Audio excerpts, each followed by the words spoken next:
Boston, 1765. Lately, life in the colonies has been relatively tranquil. Certainly it has for Thomas Hutchinson. A fifth-generation Bostonian, Hutchinson has enjoyed good fortune and political success. The king has appointed him Chief Justice and Lieutenant Governor of Massachusetts. For years, Thomas Hutchinson has been one of the colony's most admired citizens. Until now. Hutchinson's life is about to take a dramatic and ugly turn. An angry mob is surging through Boston. Hutchinson is about to find out that he's the man they're after. He's the man in charge of the intolerable new policies imposed on the colonies by their British rulers. Tax policies that have incited an increasingly violent rebellion among the people. A rebellion against a tax imposed not by their own local representatives, but by Parliament 3,000 miles away in England. Lieutenant Governor Hutchinson is duty-bound to enforce this controversial new tax. Though he personally opposes it, he is being denounced as a traitor.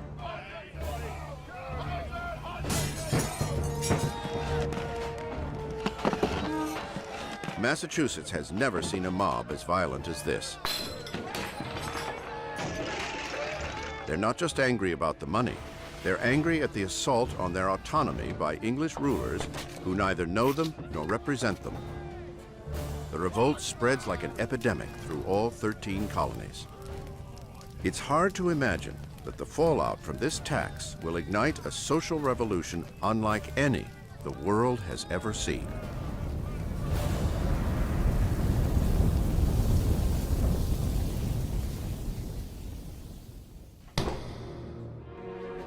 Across the Atlantic, England's King George III is losing his patience. His colonies are acting like petulant children. These are his subjects, Englishmen, born in America, but Englishmen just the same. He is their ruler, and it's because of them that his empire is going broke. A decade ago, he sent British troops across the ocean to defend the colonies against French settlers and their Indian allies. The war went on for 7 years, and it cost England £60 million, money it now desperately needs. There's a sense that after the 7 Years' War, that America ought to pay its way a little bit. That expenses to protect North America should in part be raised in North America. Parliament's solution is unprecedented. The Stamp Act of 1765 directly taxes colonies by having them pay for stamps that must be affixed to virtually every piece of paper they touch. From official documents to playing cards. It goes badly from the start. The colonists resent not only paying the tax, but also having it imposed by a faraway parliament where no one represents them. Though the Crown appoints colonial governors and high officials, each colony is long accustomed to ruling itself and levying its own taxes. The Americans believed that over 150 years of being colonists, they had in a sense created a nation within the British Empire. They had free assemblies, democratically elected. They had free and independent and very good newspapers. They had their own tax system. It wasn't just paying a little bit of money. The notion was that other people were making them pay money. So it's an emotional issue. Who's in control here? We want to control our own lives, which includes, of course, our own pocketbooks. In 1765, a new generation of colonists is rushing headlong down an uncharted path to an unknown end, and the Stamp Act is what starts it. Much of the spirit, if not the exact words, is, don't you see what they're up to? Don't you see what's going on? There's a strategy at work here to gradually erode American liberties. If you let them do this, what will they try to do next? For the British, the tax isn't about eroding liberties. It's about money. Stoking the colonial reaction is a powerful underground movement known as the Sons of Liberty. They meet secretly in taverns across the colonies and come up with every tactic they can to keep government officials from collecting England's tax. People really started forming alliances between kind of street theater, street gangs, and merchants and artisans, and figuring out ways to all work towards the common cause, which is to repeal the Stamp Act. Soon enough, things begin to get ugly. Intimidation is a favorite weapon. Those who remain loyal to the king, known as loyalists or Tories, often find themselves terrorized by these self-anointed patriots. They often use very dramatic techniques, tar and feathering, for instance. This is a great way to humiliate people. First, you're stripped naked. The bucket of tar is heated, and you're coated with tar. And then they put these feathers, these goose feathers, all over you, and you're all hot, and you're prancing about like a silly goose. After a display like this, how is this person going to publicly oppose the patriot position? A loyalist printer in New York City publishes a loyalist newspaper, and they come in and smash his printing press while they are also proclaiming free speech as a principle to fight for. That's the nature of war and the nature of revolution. While the angry rabble takes to the streets, men of property and education use printing presses and politics to denounce the Stamp Act tax. One of the most outspoken is 29-year-old John Adams, a bright, ambitious attorney who brings logic and intellect to this very emotional argument. He drafts anti-tax resolutions for some 40 Massachusetts assemblies. We have always understood it to be a grand and fundamental principle of the English Constitution that no free man should be subject to any tax to which he has not given his own consent. John Adams. Adams has always envisioned great things for himself, and the cause of liberty presents the opportunity of a lifetime. His wife, Abigail, is his trusted confidant and partner in all things, great and small. I think it's hard to overestimate the importance of Abigail Adams. I mean, not only is she more than an equal partner to her husband, but she comes to this contest with really perfectly formed ideas about which she feels passionately. She's an enormous influence on her husband. One day, these two will be counted among the founders of a new nation.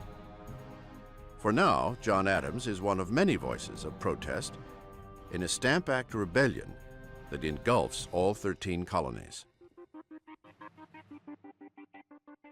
Down in Virginia, a fiery young legislator named Patrick Henry ups the ante. Resolved, that the inhabitants of this colony are not bound to yield obedience to any law or ordinance designed to impose any taxation whatsoever other than the laws of their own General Assembly. Patrick Henry. In other words, no taxation without representation. Henry's Virginia resolves become a radical touchstone for all the colonies.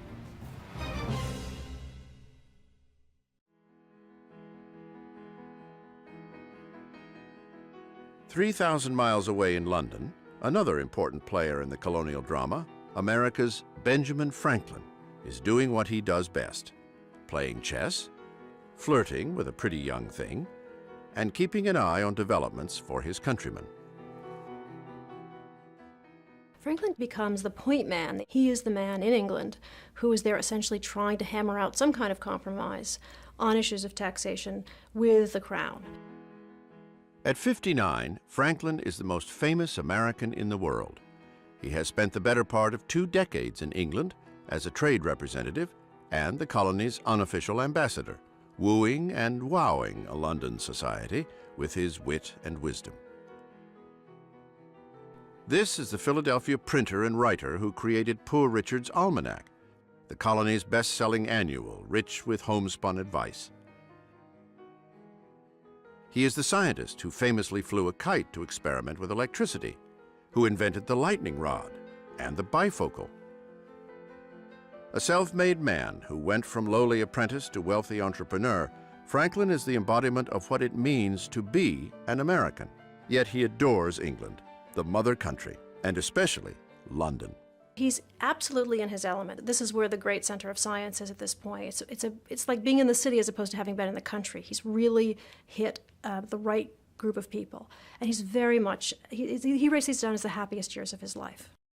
Now the uprising at home has put Franklin at center stage, a place he generally enjoys. London's baffled politicians come pounding on his door, desperate for a solution to the problem, hoping he can use his considerable influence to bring the colonists to their senses. But it's business, not politics, that settles the matter. The decisive blow is the blow to the British pocketbook. North American merchants said, well, okay, while the Stamp Act is in place, we're just not going to trade with you. It's a way of getting merchants in England to say, if this is going to ruin business, then the Stamp Act's got to go. Now England's merchants and bankers are feeling the pinch from the loss of business created by colonial boycotts, and they too start railing against the Stamp Act. The tax crisis has become just too big a headache, and in March 1766, a beleaguered Parliament finally repeals the Stamp Act.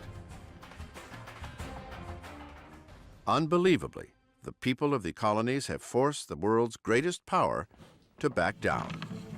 The rebel colonists can celebrate their first sweet taste of victory and of power. But the battles are far from over. England still needs the money and still needs to show who's boss. Over the next 4 years, Parliament devises new taxes, which trigger renewed upheaval and end up being repealed. As this seemingly endless cycle continues, England dispatches 2 military regiments to Massachusetts from New York to keep order, adding fuel to the fire. In 1768, 4 more regiments sail from England on a collision course with America.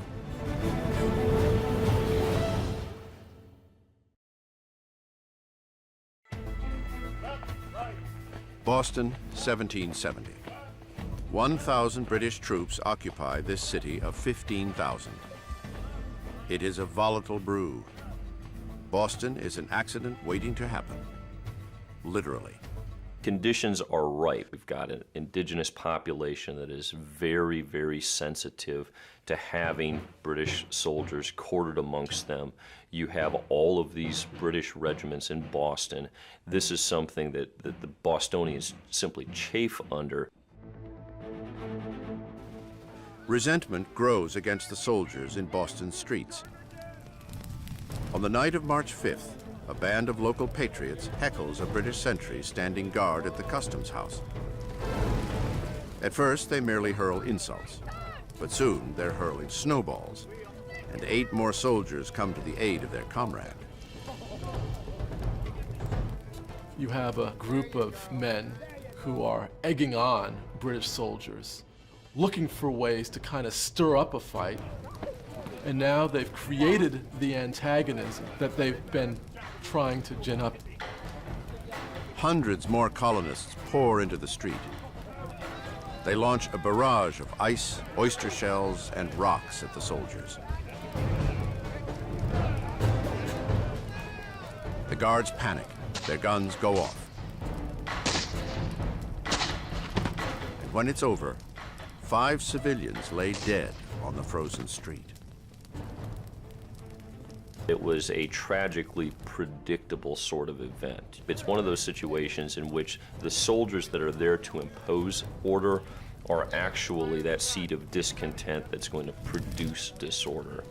Within hours of the deadly shootings, the Patriot spin machine roars into high gear. A tragic accident is recast as a murderous crime against the colonial people in what becomes known as the Boston Massacre.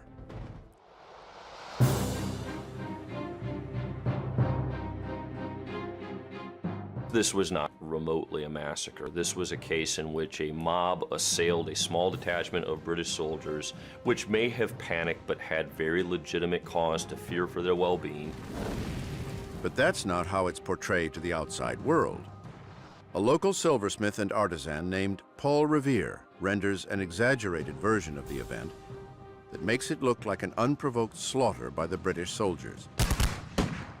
Boston papers are quick to print and distribute Revere's version. And this becomes the patriot image of the Boston Massacre, which shows the British lined up in a row, firing their muskets all at once, as if they got the command to fire, which didn't happen that way.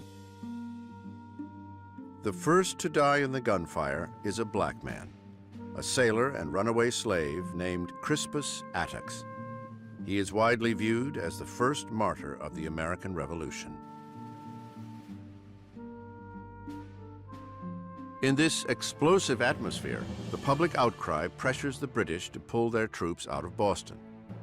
The soldiers responsible for the so-called massacre are put on trial for murder, and they are hard-pressed to find an attorney to take their case. Surprisingly, one of Boston's most vocal patriots steps forward, John Adams. Adams is willing to risk everything, his and his family's safety, and his reputation as an ardent advocate of colonial rights. But he believes passionately in the right to a fair trial. Without human rights, the patriot cause isn't worth fighting. It was one of the best pieces of service I ever rendered. Judgment of death against these soldiers would have been a foul stain upon this country. John Adams. Adams wins an acquittal for 7 of the soldiers and light sentences for the other 2.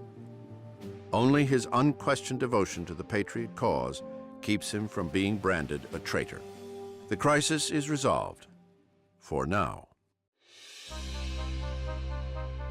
Back in England, the colonial rebellion becomes a national preoccupation. Over the next 3 years, Parliament keeps trying to impose its authority with new laws and new taxes. As each new law inflames the rebellion, it ends up getting repealed. Except for one, a tax on tea. The principle involved is that Parliament is sovereign, it can pass laws on whatever it wants. So we're going to just keep this one in place, just because, to assert the fact that we can do this. The Tea Act puts only a 3-penny tax per pound on the drink of choice for most Americans. It's hardly a burden, but in the current climate, a 3-penny tax still equals oppression. It's all that militant patriots need to strike another blow against the empire. Feathers and coal dust are their weapons.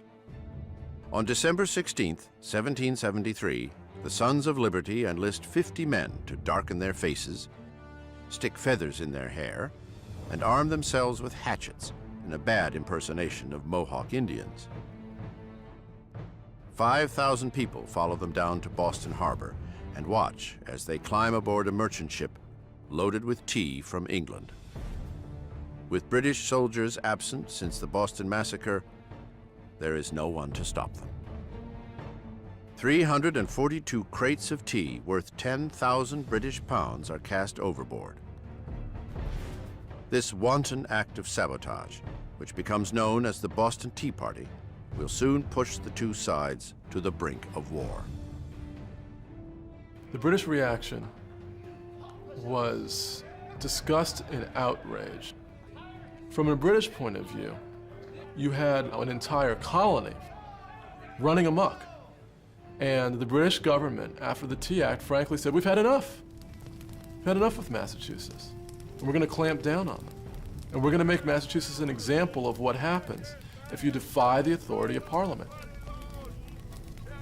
At that very same time, the British discover yet another outrage committed by an American, someone they thought they could trust, Benjamin Franklin.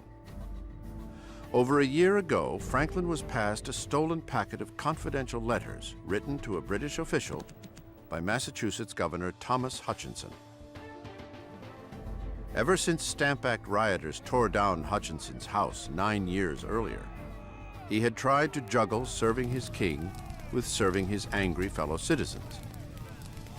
The letters given to Franklin exposed Hutchinson's true loyalist sympathies. There must be an abridgment of what are called English liberties.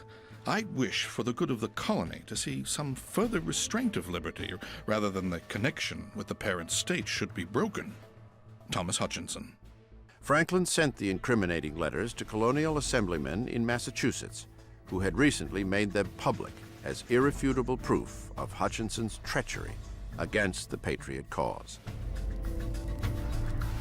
The reaction in the colonies was torrential. Mobs burned Hutchinson's effigy. The press vilified him. By December, when the Patriot raiders throw the Boston Tea Party, they have destroyed Hutchinson's long career as a public servant. Within 6 months, Thomas Hutchinson will pack up his family and sail to England.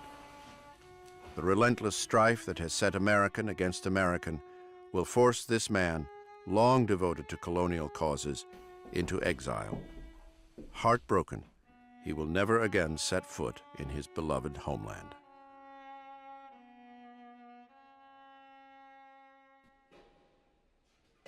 Now, in London in January 1774, Benjamin Franklin is summoned to appear before the King's Council. On the heels of the recent looting of the tea in Boston Harbor, Franklin's recently revealed role in the Hutchinson fiasco is more than British officials can tolerate. He must answer for his sins and the sins of his countrymen. Franklin is dressed down by the Solicitor General of England for a full hour in the strongest possible language. I mean, it's really abusive language. In front of a crowd, is going wild at this venomous attack. And Franklin stands stock still in this humiliating moment, head erect, and doesn't say a word for an hour. Many people have dated that as the moment at which Franklin becomes a revolutionary. Franklin the revolutionary is done with England, and England is done with him. Parliament punishes Massachusetts with a vengeance. It revokes the colony's 80-year-old charter, dissolves its local assemblies, and after a 4-year absence, sends 3,000 troops to reoccupy Boston. The Crown now runs Massachusetts. These people had been meeting in town meetings for 150 years. When they can no longer decide their own fate, they said, this is the end. People throughout Massachusetts rose up as one and said, no way. There is no turning back for either side. The tension between the people of Massachusetts and the British troops becomes unbearable. It's only a matter of time before someone fires the shot that will echo around the world.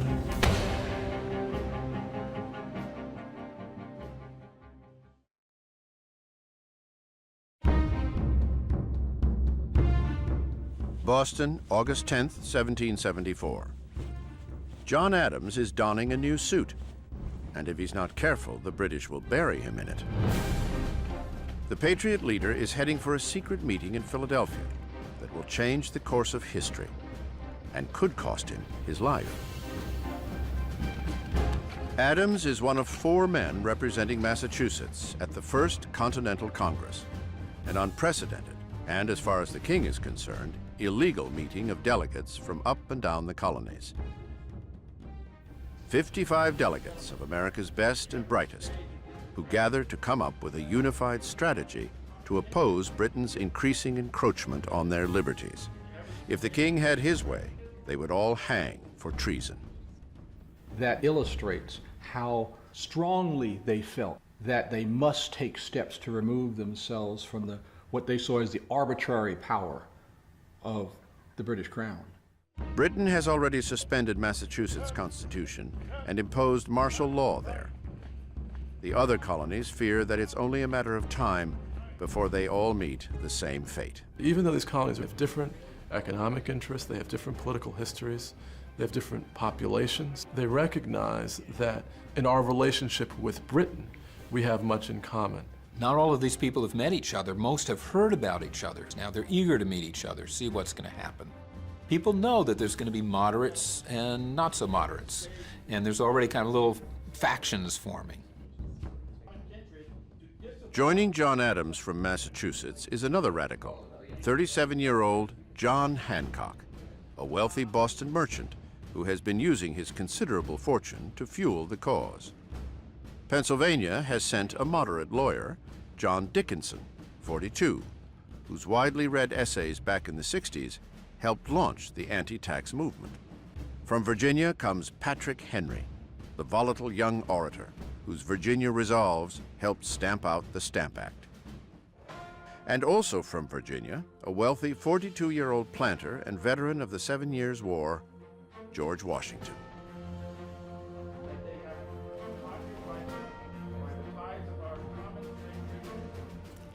One of the problems is they all thought of themselves as Pennsylvanians, Rhode Islanders, South Carolinians, much more than they thought of themselves as Americans. Patrick Henry really just electrifies everyone when he says, "I am no longer a Virginian, I am now an American." John Adams says the trick is to get 13 clocks to strike all at the same time, 13 ships to sail in the same formation. It's not easy. 13 conspirators against the crown. Finally, after 2 months of arguing and pontificating, the Congress adjourns with a unified message for England. Until colonial rights are restored, all 13 colonies will halt all trade with Great Britain. Local militias are to arm and stand in readiness. As one might expect, kings don't do well with ultimatums. No one tells the King of England what to do. The die is now cast. The colonies must either submit or triumph. I do not wish to come to severer measures, but we must not retreat. I trust they will come to submit. He makes the assumption that a simple show of force, of military might, will be enough to scare the rebels back to their senses. Not likely. Certainly not in Boston. The city is a tinderbox waiting to explode. The British have turned it into a virtual police state. They have sealed off Boston Harbor, disbanded the colonial assemblies, and forced locals to house British troops. The man in charge is Commanding General Thomas Gage. His orders are to quash the rebellion. And while he has the guns, the rebels have the numbers. He repeatedly asks the Crown for a larger army. Thomas Gage only has 3,000 soldiers in Boston. He's looking at 5,000 in Worcester County, 4,000 in Plymouth, all over like this. He's looking at this, he says, what am I going to do with my 3,000 people against force like this? He's playing a losing hand. He can't do anything, for which he is called an old woman. He's very much a man in between. He's a military officer who is charged with a political task for which he's not really equipped to handle. With Hutchinson's departure, Gage is now Massachusetts governor and commander of an occupying army that no longer faces a small rebellion. It is a population in uprising. They start smuggling cannons out of Boston, and they start purchasing arms, and the militiamen start training, and they form the Minutemen. They actually sign associations. I will mobilize on a minute's notice. This is no longer a skirmish over taxes. The Patriots believe their way of life, their liberty, and their property are at stake. Nothing short of war will settle it. In April 1775, Gage gets orders from England to break the uneasy stalemate. He will send a full force out to the countryside to seize a huge store of rebel ammunition. Unknown to Gage, Parliament, King George, or anyone else, the fate of the British Empire hangs on this decision.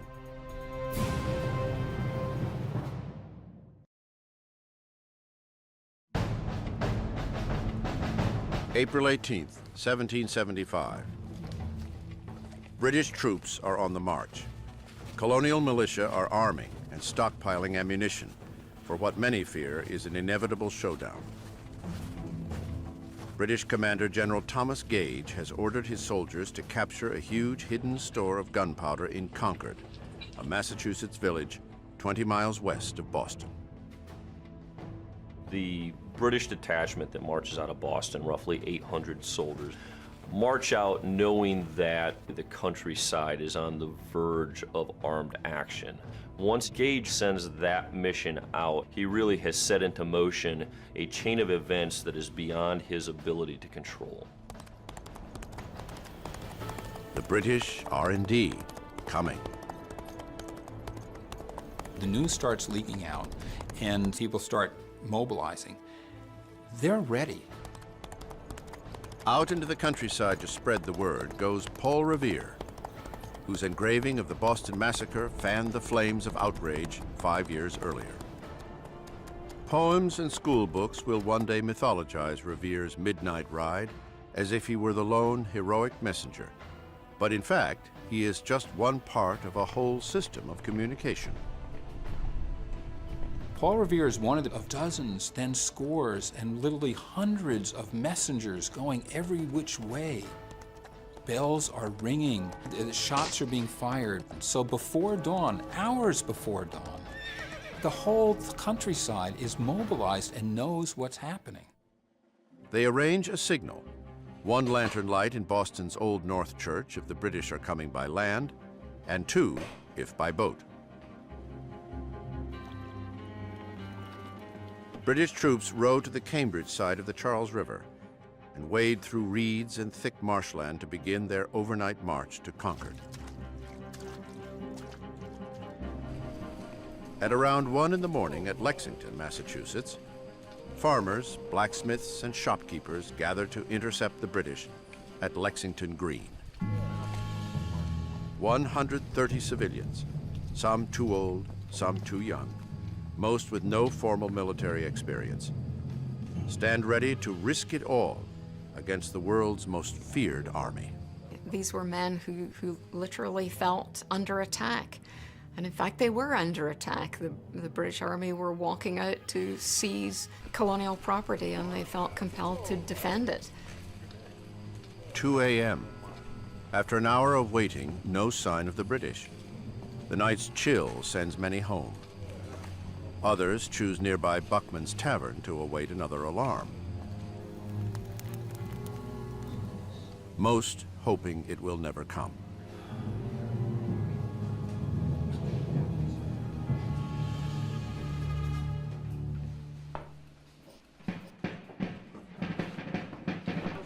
At 4:30 a.m. Drums announce that the British are on their way.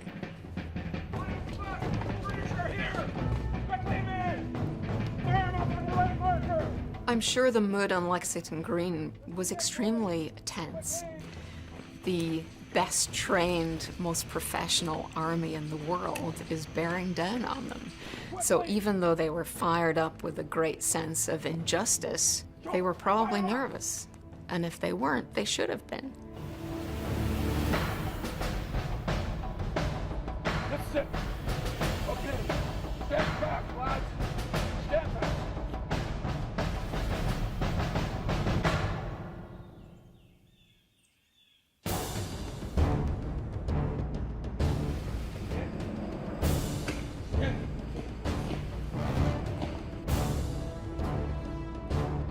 Take care. Halt. Right face.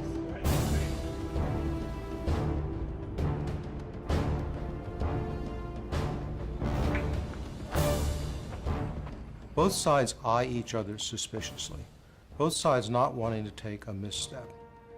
All of a sudden, a single shot is fired. Nobody knows who fired the shot. After the war, investigations, nobody ever found out. As soon as that shot was fired, both sides commenced firing at will, and the American Revolution was on.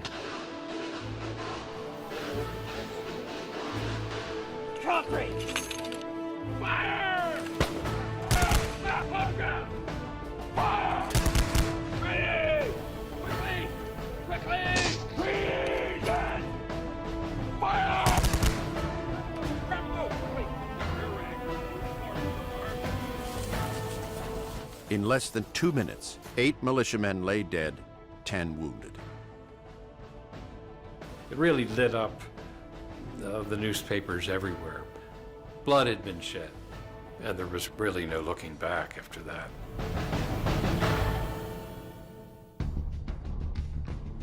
It will take 6 weeks for the news to reach London.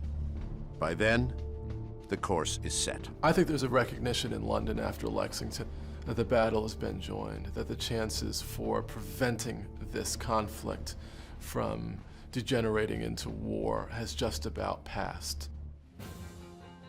The conflict calls Benjamin Franklin home from London. After nearly 20 years in England, he is leaving for good, no longer loyal and no longer welcome.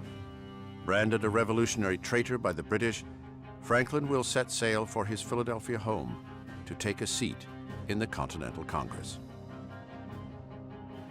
A man of peace, he will now have to counsel war as he helps his fellow delegates navigate the new and bloody conflict that threatens to blow America apart.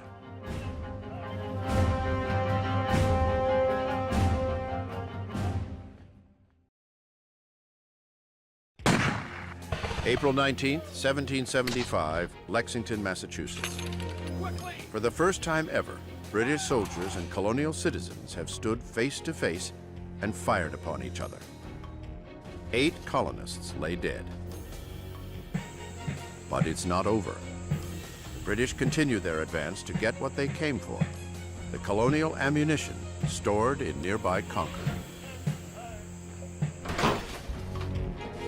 Along the way, detachments of redcoats storm into local homes and ransack for weapons.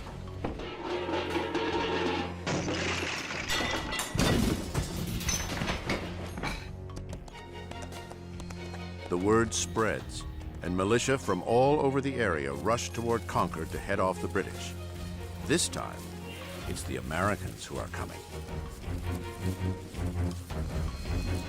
They find not just the Concord militiamen, but all sorts of other militiamen coming and still coming and still coming and still coming. The British are certain they can swat these militia away like pesky flies, and find that they cannot, that they've encountered hard-fighting men. The British are badly outnumbered. They are forced to retreat. 16 miles separate them from the safety of Boston. 16 miles on foot. They are sitting ducks for armed and angry colonials. It is a trauma they won't soon forget. All the hills on either side of us were covered with rebels, so that they kept the road always lined and a very hot fire on us, without intermission. Henry de Bernier, British soldier.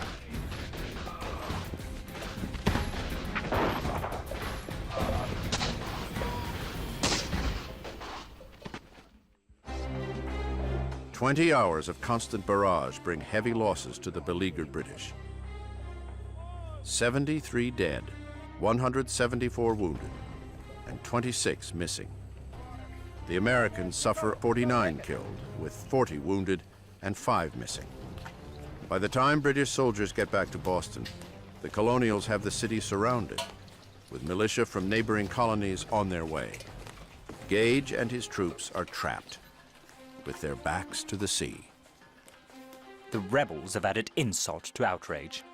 They have possessed the roads and other communications by which the town of Boston was supplied with provisions, and with a preposterous parade of military arrangement, they have effected to hold the army besieged. Thomas Gage.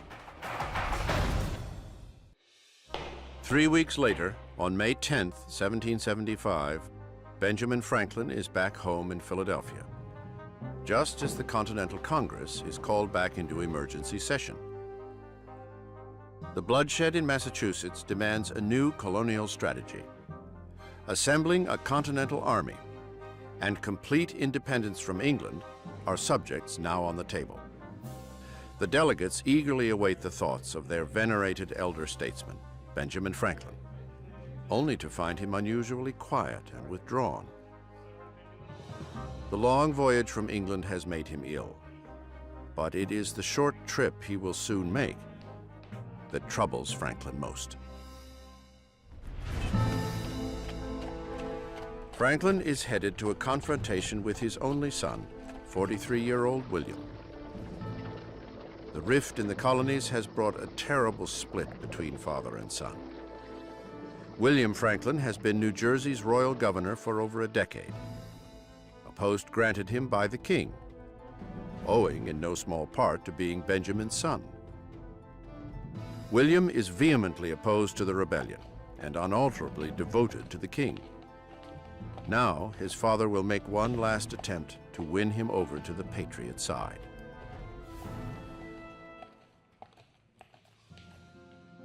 Once they were as close as a father and son could be. It was William who held the kite during his father's famous experiment with lightning. It was William who was his father's constant companion in the early days in England. But now, neither the strife in the colonies nor the humiliation heaped upon his father by the British turns William away from the king. Now, father and son must choose between country and family, but neither will bend. Like the growing civil war between patriots and loyalists, reconciliation between father and son is no longer possible. There were two sides to this issue. Most people could have seen both sides. Everyone had reasons to see those sides. Franklin isn't buying it, and he gives his son, he's absolutely unyielding with his son. Nothing has ever hurt me so much and affected me with such keen sensation as to find myself deserted in my old age by my only son. And not only deserted, but to find him taking up arms against me in a cause wherein my good fame, fortune, and life were all at stake.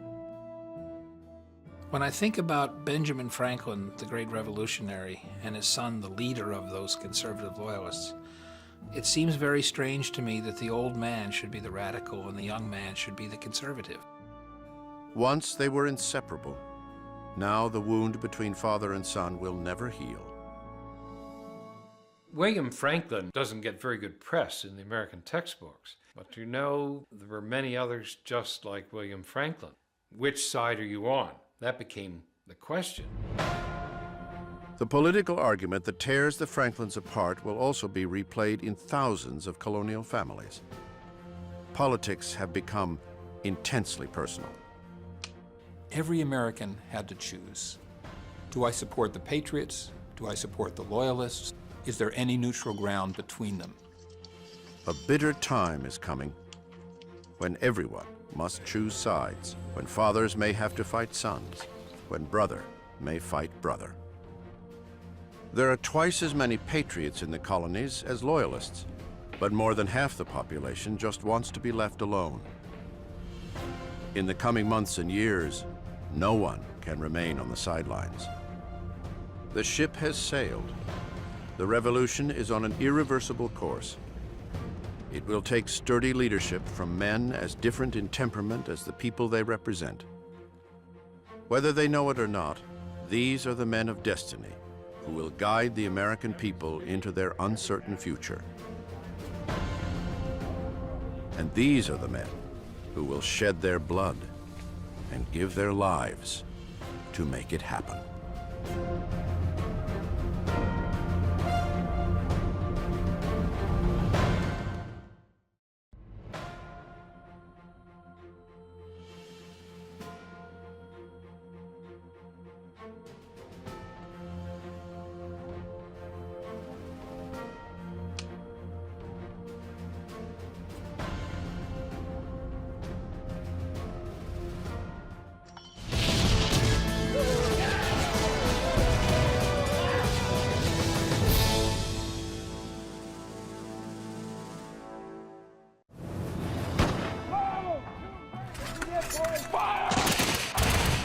Spring 1775.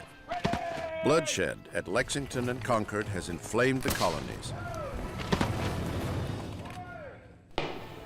The Continental Congress rushes back to Philadelphia to take up the growing conflict as militia units from all over New England pour into Massachusetts to back up their neighbors. And the militias are certain that they can defeat the British Army because they have this revolutionary fire and spirit. And they argue that one man with that sort of spirit is worth 100 British regulars. One such man who comes to Massachusetts is a fearless officer from Connecticut. His name, Benedict Arnold, a man intent on doing great things in the coming war.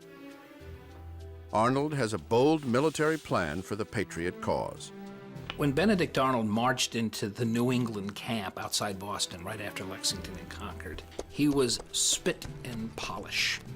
And he made such a physical impression when he sat on a fine horse. He was literally a commanding figure. Men looked up to him. Arnold has come by his regal bearing the hard way. Born into a life of privilege, his alcoholic father squandered the family's fortune, a traumatic turnabout that forced Benedict, at 13, to apprentice with an apothecary. At 15, he ran away to fight with the Connecticut militia in the French and Indian War. After the war, he overcame his lowly circumstances to achieve wealth and success in business.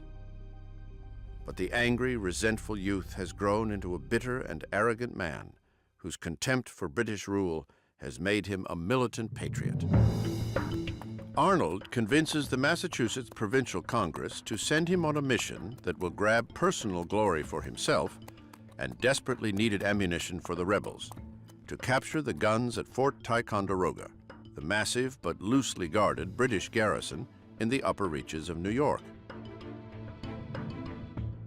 Fort Ticonderoga, people referred to it as the Gibraltar of North America. It was, by all standards, the most spectacular fortress in North America.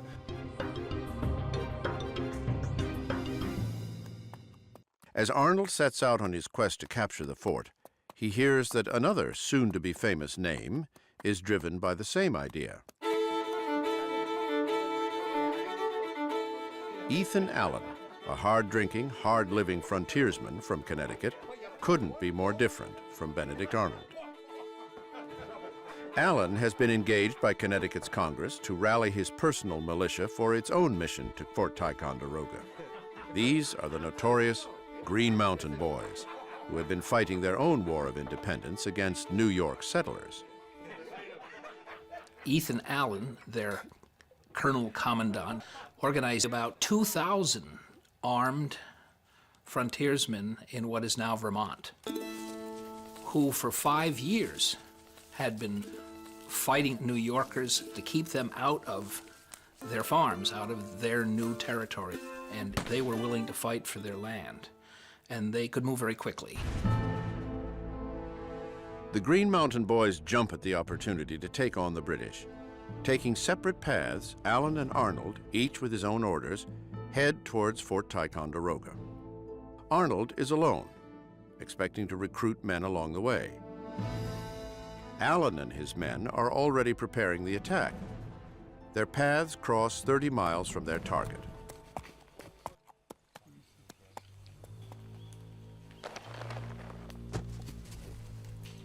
Arnold presents Allen with his Massachusetts orders and assumes he will command the operation. Allen, full of swagger as always, all but laughs in Arnold's face. These really are very vain, egotistical men, two strong personalities, very much interested in the accumulation of individual glory. The Green Mountain Boys were personally loyal to Allen, which Benedict Arnold found out to his chagrin when he arrived and tried to take over the attack on Ticonderoga. And they put down their guns, and they said they were going to march home, that they would only fight for Ethan Allen. Arnold grudgingly agrees to conduct the raid with these men, but finds himself relegated to second in command. It is a humiliating confrontation. In the pre-dawn hours of May 10th, 83 Green Mountain Boys and 50 Massachusetts militiamen sneak up on the British stronghold. The 50 sleeping redcoats inside have gone undisturbed in the wilderness for so long, they are totally unprepared for what's about to hit them.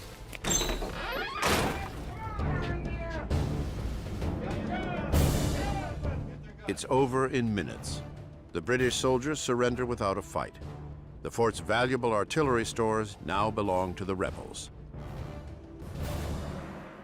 They essentially stole the fort from the British. They were able to essentially walk in a manner of speaking. The British really left the keys in the door to Fort Ticonderoga. What happens next turns Arnold's stomach. Allen's men find 90 gallons of rum, go on a 3-day binge, and tear the place apart, leaving Arnold to mop up after them. But the worst insult comes when Allen writes to Arnold's superiors in the Massachusetts Congress. Allen brazenly takes complete credit for the operation.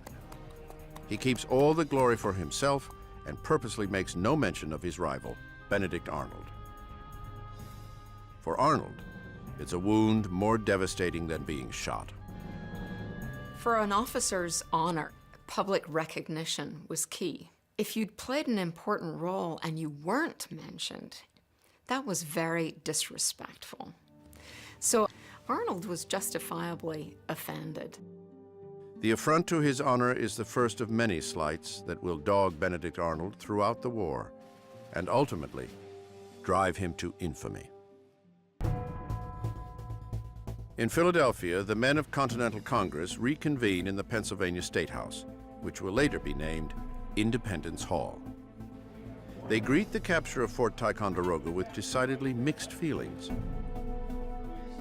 Still hoping for peace, they have refrained up till now from authorizing offensive actions against the British.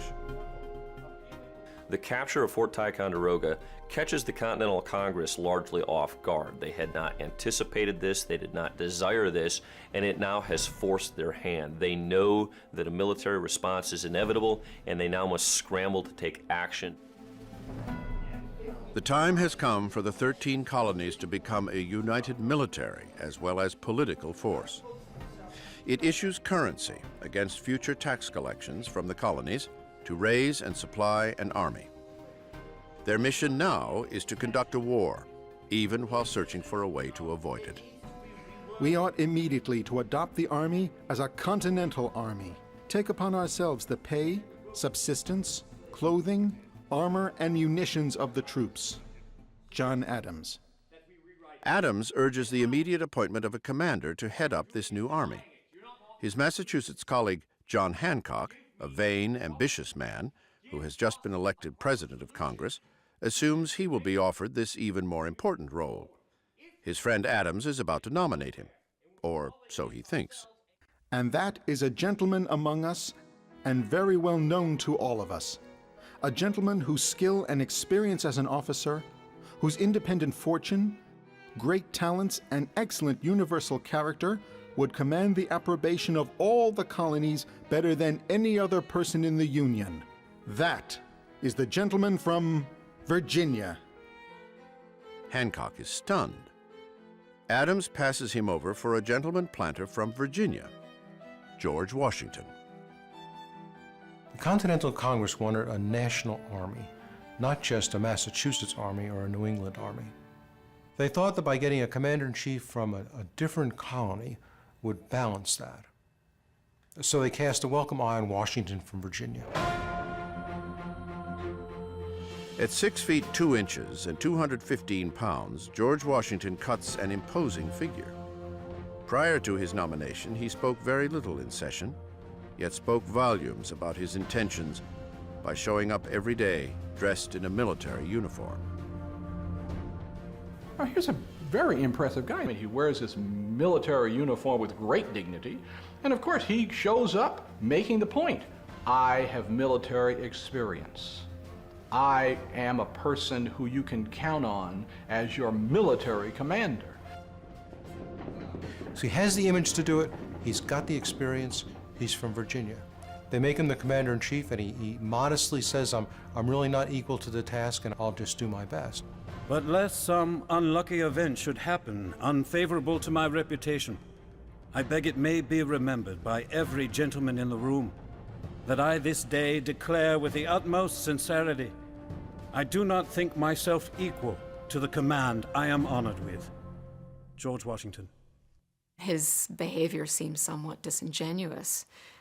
Clearly, he wanted it. He was very ambitious. He was particularly ambitious in military matters. Early on, he realizes that The best way to be ambitious is to convince everyone else that you're not ambitious. And he follows this through his entire life. Ambitious, disingenuous, modest. Who is this man, George Washington, the man appointed to construct a new continental army? In 1775, he is hardly a household name. He's one of the wealthiest men in the country. He's in his mid-40s and really should be in retirement at that time. Washington is someone who has nothing to gain from participation in the Revolution and everything to lose. He wasn't born to wealth. Washington's father was a Virginia farmer who died in 1743 when George was only 11. Young George's circumstances were modest, but his dreams were big.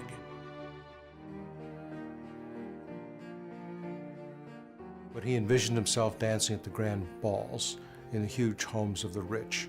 He envisioned himself being a great landowner, and these were dreams that he pursued constantly all of his young adult life. As a teenager, he immerses himself in the teachings of a book called The Rules of Civility and Decent Behavior, which instructs readers on proper manners, social behavior, and temperament. He commits them to memory. In the presence of others, sing not to yourself with a humming noise, nor drum with your fingers or feet. Lift not one eyebrow higher than the other, and bedew no man's face with your spittle by approaching too near him when you speak. George Washington himself was very anxious to have all the right moves. He's as anxious as anyone as a teenager to get them right. At 16, with only an elementary school education, he becomes a surveyor, where he learns how to navigate the wilderness, something that serves him well when he is appointed to the rank of major in the Virginia militia. In 1754, he leads a company of men into a territorial skirmish with French soldiers, where someone in his regiment, perhaps Washington himself, kills a French diplomat. Many believe his poor judgment starts a chain of events that leads to the French and Indian War. Despite his inauspicious start, Washington persists and eventually proves himself to be an exemplary officer. After the war, good fortune boosts Washington's ambitions. He marries a wealthy widow named Martha Custis and inherits his half-brother's estate, Mount Vernon, which he goes on to build into a plantation with more than 100 slaves. As part of the landed gentry, he goes into Virginia politics. Though he may feign unworthiness, there is no one in 1775 better equipped to take on the job of commander-in-chief. Very importantly, he had been a political figure. For 16 years, he'd been a state legislator. So he was somebody who knew how to work with politicians, could work with Congress, and would not be a threat to Congress. My dearest, it has been determined in Congress that the whole army raised for the defense of the American cause shall be put under my care. Curiously, even when writing to Martha of his appointment, Washington is still pretending he doesn't want the job. You may believe me when I assure you in the most solemn manner that so far from seeking this appointment, I have used every endeavor in my power to avoid it. What he can't avoid is destiny. He takes the job for no pay and prepares to leave for Boston to take on the strongest army in the world, not yet knowing that all hell has already broken loose up there in a place called Bunker Hill.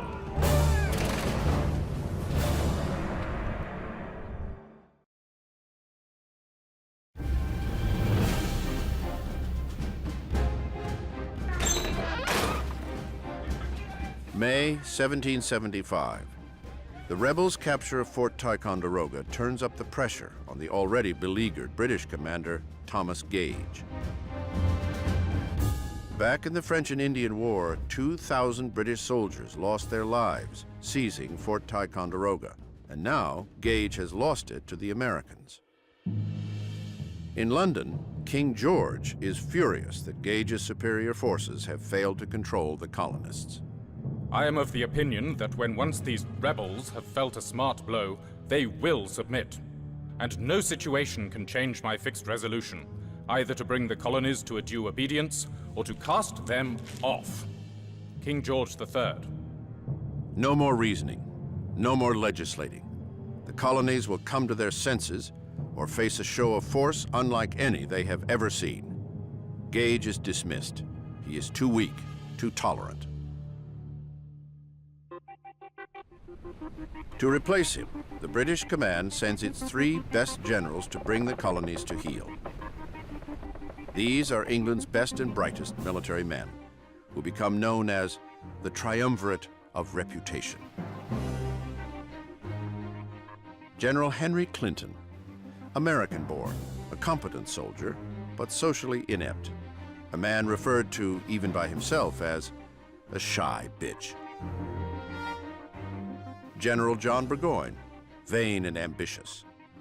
One popular English writer gives him the nickname Julius Caesar Burgonius. And General William Howe, an experienced military man who came to appreciate America's British colonials while fighting alongside them in the French and Indian War. These 3 supporting generals were brought in essentially to supplant Gage, and it became a kind of personal contest between these 3 men as to who would take Gage's position as commander-in-chief in America. Howe is the odds-on favorite, but an odd choice to take over the command in America. A political liberal, he opposes the king's policies in the colonies and had once vowed not to fight against his English countrymen there. General William Howe was opposed to the war. All they wanted was the Americans to submit to British laws and British taxes. They didn't want to go fight them.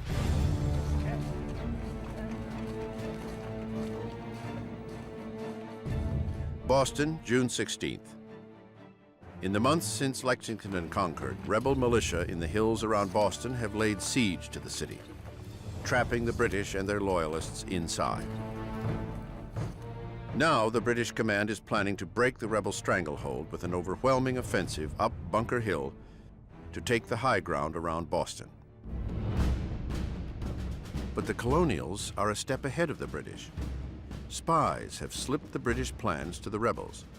Up in the hills, regimental commanders from Connecticut and Massachusetts lead their men to fortify Bunker Hill, then decide to move 1 hill closer to Boston on Breed's Hill.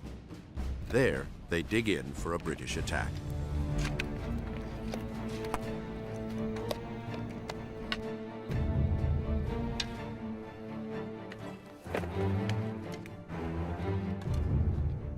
Midnight, June 17th.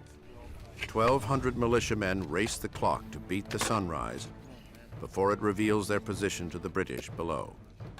They must control the high ground before the enemy makes its own move. At daybreak, the sleeping British ships in Boston Harbor spot the militia positions and sound the alarm. All of Boston awakens with a start. The Patriots have beaten the British to the punch.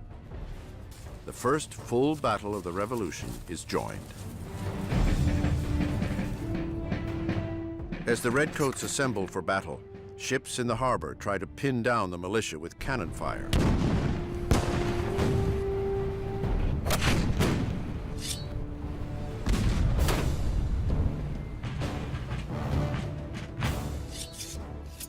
Under the command of General William Howe, lines of British soldiers, their bayonets at the ready, climb the hill without any cover. Easy targets for a man and musket that can shoot straight. The British are convinced that they can form up in line, and despite taking casualties, instill in the Patriots fear of a professional, disciplined force of regulars, and demonstrate to the Americans that this is madness trying to oppose this army. Twice, Howe's men charge up Breed's Hill. Twice, they are repelled by the militia.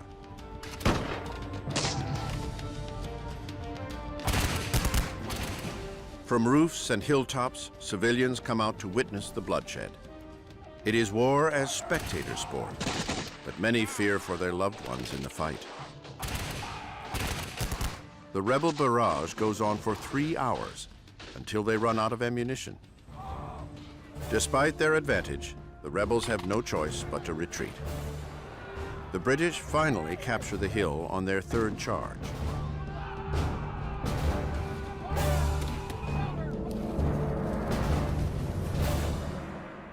But the ground is strewn with red-coated bodies. The new commander now realizes what no one in faraway England could possibly understand. This is not a rebellion. This is war.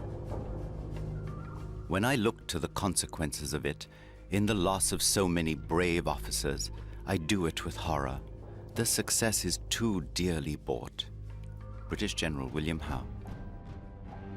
The British pay a horrendous price for their victory at Breed's Hill, which erroneously but permanently becomes known as the Battle of Bunker Hill, after the original target.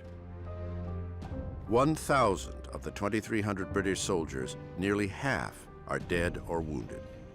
The Americans lose 271 men out of 1,600. In defeat, the colonists have won. A paradox that over the next 6 years will come to characterize the Americans' bloody war for independence. Bunker Hill was a defeat, of course, for these colonists. But they inflicted such heavy losses on the British that it makes them a little cocky. That was the best trained, most professional army on earth, and look at the damage we did to them. It really gives them way too much confidence. In the days following the Battle of Bunker Hill, even as Congress begins to provide for a continental army, the delegates make one last attempt at reconciliation with Britain. They send the king what they call the Olive Branch Petition, respectfully requesting that he grant the North American colonies autonomy within the British Empire. Like all communication that crosses the Atlantic, it will take months for an answer, and General George Washington can't afford to wait to build his army. He alone holds the keys to liberty or to death.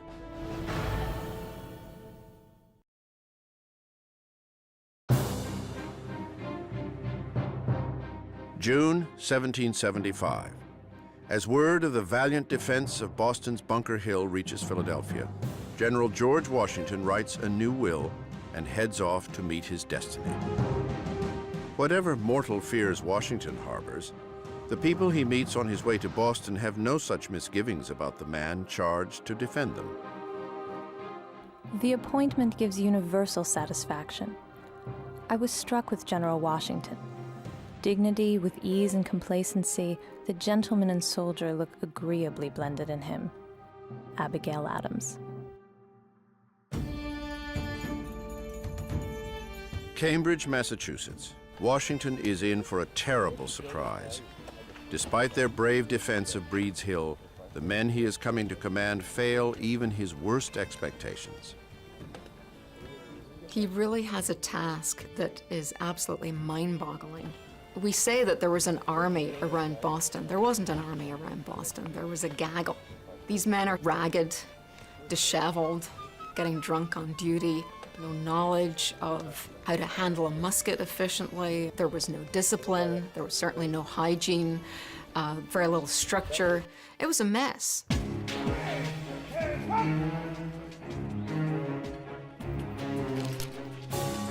These are Washington's revolutionaries. This is the army he has to defend against the British Empire. Whatever Washington may think of his soldiers as men and as citizens, as soldiers, they're not much use to him. A dirty, mercenary spirit pervades the whole. Could I have foreseen what I have? No consideration upon earth should have induced me to accept this command. George Washington. The general must start from scratch and personally attend to even the lowliest, most rudimentary functions.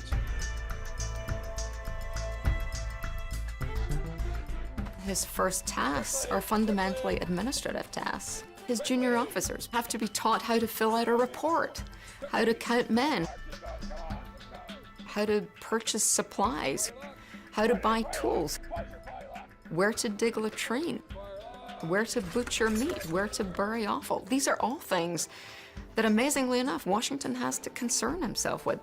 So the task before him is immense, and it's going to require a tremendous amount of energy to literally whip this army into shape.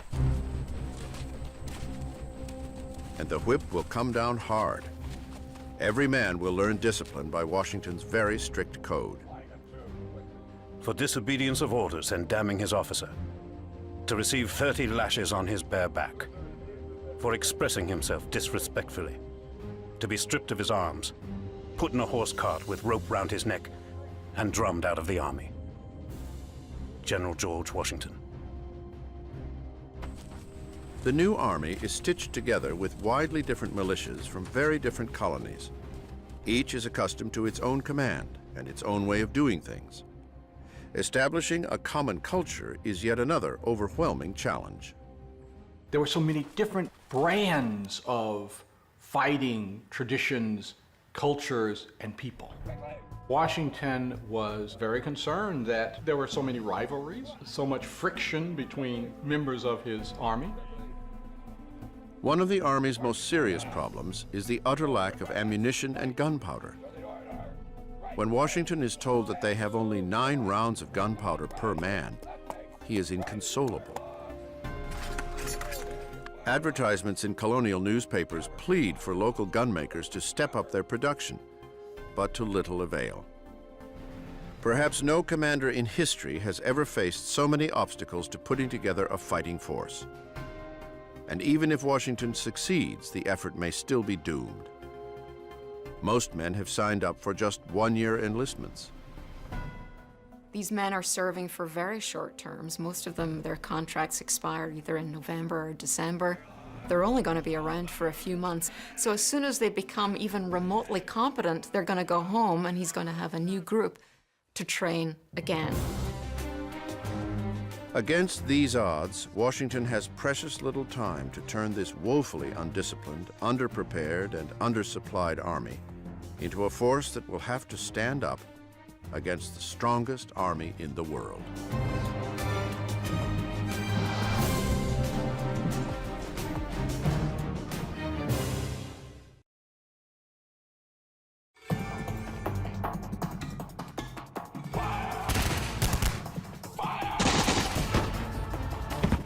Lexington, Concord,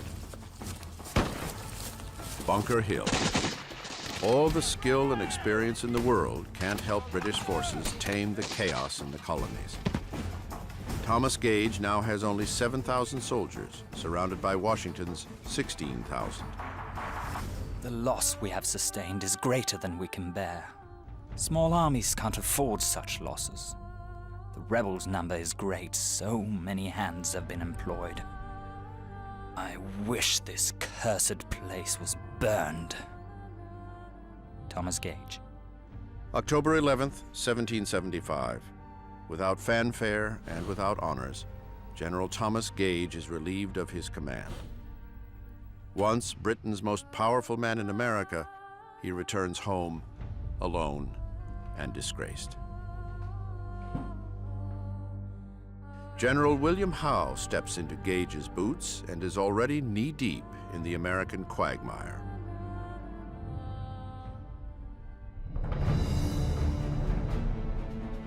In London, King George roundly rejects the Olive Branch Petition, Continental Congress's last grasp for peace.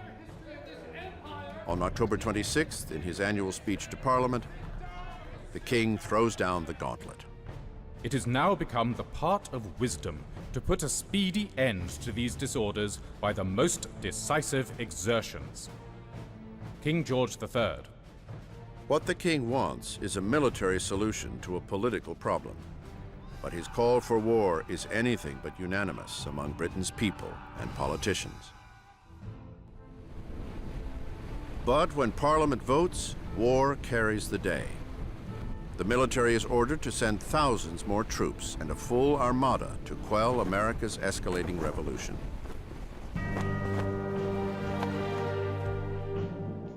Reinforcements can't come too soon for General William Howe.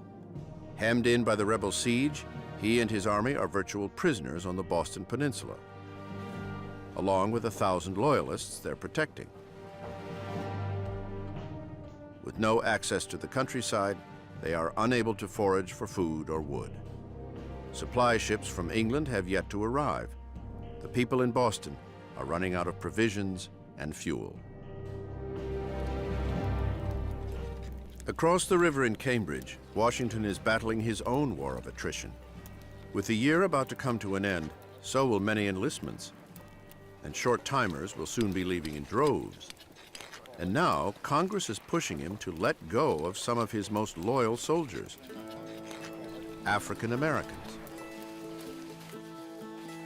From the very beginning, free Northern blacks have been serving well the Patriot cause, with the same concerns as their white compatriots.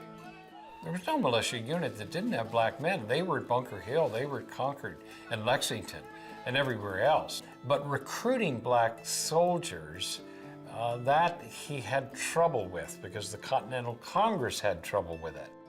Now that the Army is a continental army, not just a local northern one, armed blacks have created a loaded issue in Congress.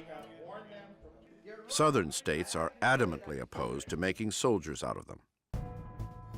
Washington is no different from any other Southern planter regarding blacks. He sounds like the Southern slaveholder he is when he issues his order banning black recruits. The rights of mankind and the freedom of America will have numbers sufficient to support them without resorting to such wretched assistance. George Washington.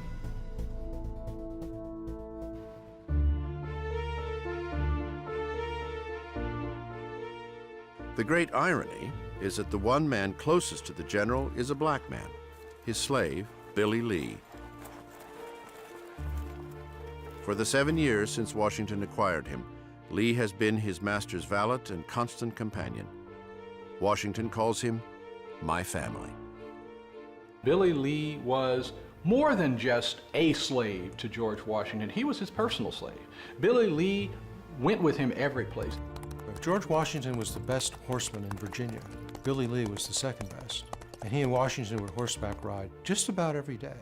And so the two of them presented quite a picture that was noticed over and over by people at the time who wrote about Washington and his male servant, Billy Lee. You could say that Billy Lee, in fact, was a close friend of George Washington, even though he was a slave. Washington and Congress's decision to reject black soldiers plays perfectly into the enemy's hands. The royal governor of Virginia, Lord Dunmore, issues a proclamation that welcomes blacks to the British side. I do hereby declare all indentured servants, Negroes, or others that are able and willing to bear arms, free, they joining His Majesty's troops as soon as may be. Lord Dunmore. The Dunmore Proclamation wreaks havoc throughout Virginia. Thousands of slaves flee their masters for this chance at freedom. If you have the opportunity to throw in your lot with people who are promising you a much better situation than you have had, you'd be silly not to take that promise seriously. It was the best opportunity for freedom they had ever seen, and they never knew whether such an opportunity would ever present itself again. You know, Thomas Jefferson estimates that in Virginia alone, 30,000 African Americans walked off to plantations, and many of them became British soldiers. So for the British, this is wonderful. They're not only sapping the colonial economy by depriving it of slave labor, but they've added to their fighting force. Free blacks travel secretly from plantation to plantation to embolden slaves to escape. If they are caught, they risk death or torture. While the fight for liberty in the South threatens to blow the slave culture apart, the approaching new year threatens to dissolve Washington's Northern Army.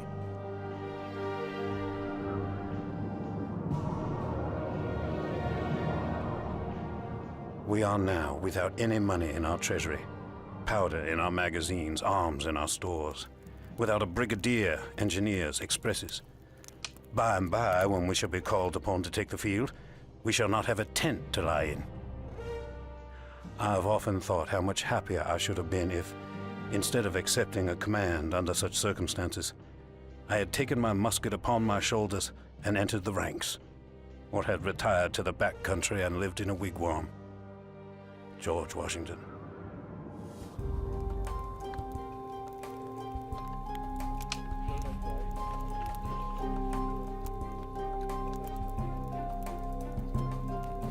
All seems lost, even before it's begun, until a former bookseller has an idea that will change everything.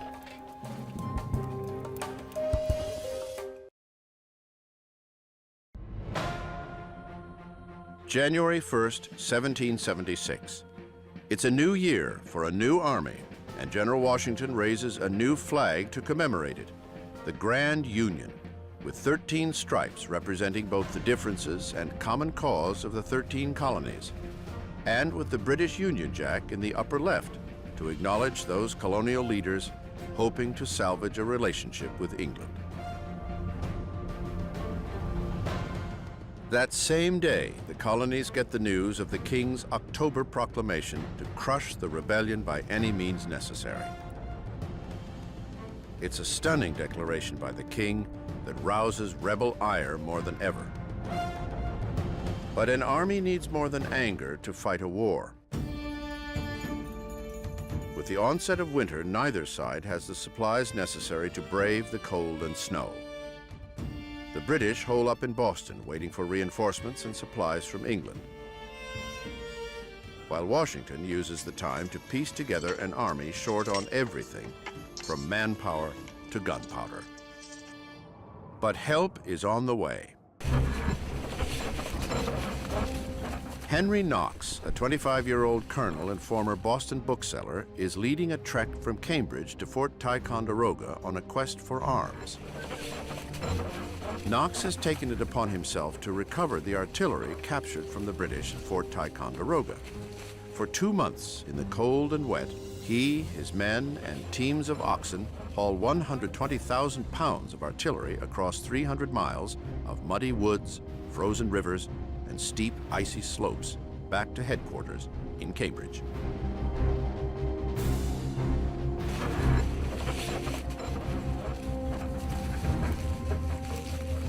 On January 25th, Colonel Knox delivers all of the weaponry to his commander-in-chief, miraculously intact. It is the best gift Washington could ever receive. Finally, he has the firepower he so badly needs. Washington also has in Knox a valued new commander in charge of artillery. Knox becomes part of Washington's inner circle of junior officers, whose counsel he values enormously. George Washington always had the ability to listen to many people, particularly younger men.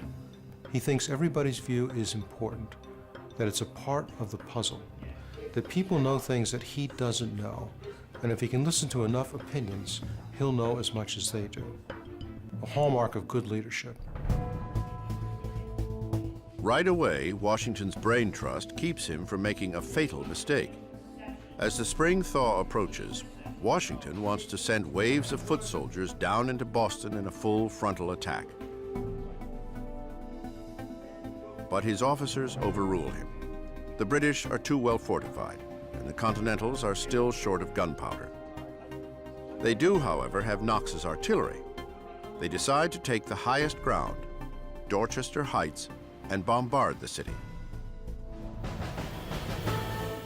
March 2nd. After months of waiting, Washington and his men are more than eager to move.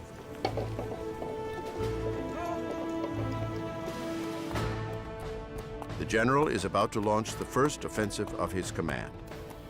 He sends a stern warning to his troops. Our posterity depends upon the vigor of our exertions. If any man in action shall presume to skulk, hide himself, or retreat from the enemy without the orders of his commanding officer, he will be instantly shot down as an example of cowardice. General Washington. The night of March 4th. Surprise will be the key. From 3 points outside the city, Cobble Hill, Lechmere, and Roxbury, the Army rains light cannon fire down on Boston. A decoy to misdirect the British, while the rest of the Army hauls Knox's artillery over to Dorchester Heights. Through the night, Washington's men build fortifications and drag cannon up the steep, frozen slope. By morning, everything is in place. Daybreak, March 5th. On the 6th anniversary of the Boston Massacre, the British awake to the sight of 20 cannon pointed down on their ships in the harbor. "My God," a shocked Howe exclaims, "these fellows have done more work in one night than I could make my army do in 3 months." It's not until after they see Ticonderoga's guns on Dorchester Heights that they realize they got to get the heck out of there. The Continentals don't even need to fire a shot. Howe issues a futile order for his ship's cannon to fire on the Continental position, but Washington's guns sit just out of range. Luckily for Howe, his ships are also out of Washington's range. Howe and his army prepare to abandon the city and take thousands of Loyalist citizens with them. One Loyalist would later write, "The necessary care of the women, sick and wounded, required every assistance that could be given. It was not like the breaking up of a camp, where every man knows his duty. It was like departing your country, with your wives, your servants, your household furniture, and all your encumbrances." Over the next 2 weeks, the Continentals watch from above as all of Boston scrambles to evacuate, taking everything with them that isn't nailed down. It is a bitter exile for the Loyalists, many of whose families had lived in Boston for generations. By March 17th, they are all gone. 120 ships carry 9,000 redcoats, 2,000 Loyalists, and as many of the city's usable goods as possible, out to an unknown fate. The Patriots return to the city, the beloved birthplace of the rebellion, and Washington enjoys the first victory of his command. But it will be his last for the rest of a grueling and humiliating year. 1776 will see 33,000 British troops, the largest contingent ever sent overseas, head for America to grind the revolution into dust.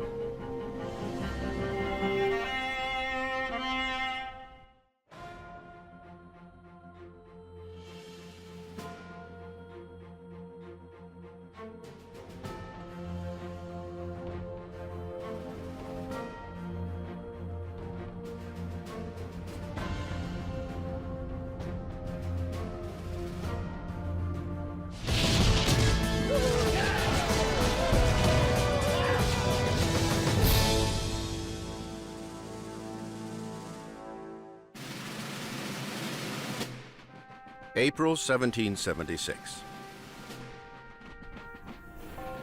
Fresh from their victories in Boston, the Continental Army marches overland toward New York.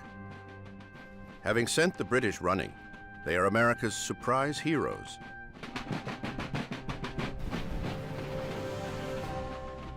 Now 10,000 strong, a new notion gathers around them, an idea that will drive the warring British and American armies on a collision course. America wants independence. It will take George Washington and his citizen army everything they've got to win it. The heroes of Massachusetts, now riding high on confidence, have not even begun to taste the full power of the King's vengeance. The British are coming back, this time to deliver a more decisive blow. As they move toward New York by sea, they assemble an armada, the size of which the world has never seen. The British commander, General William Howe, fully understands his orders. What had begun in Massachusetts as an annoying insurgency is quickly becoming an expensive and embarrassing war. It is time to stop it. Flushed with the idea of superiority after the evacuation of Boston, the Americans desire decisive action. Nothing is more sought for by us. General William Howe. New York is the perfect place to end this rebellion, one way or another. The importance of New York City is not lost to either William Howe or George Washington. Whomever controls New York City will control the Hudson River and by extension have the ability to sever the lines of communication between New England and the remaining colonies.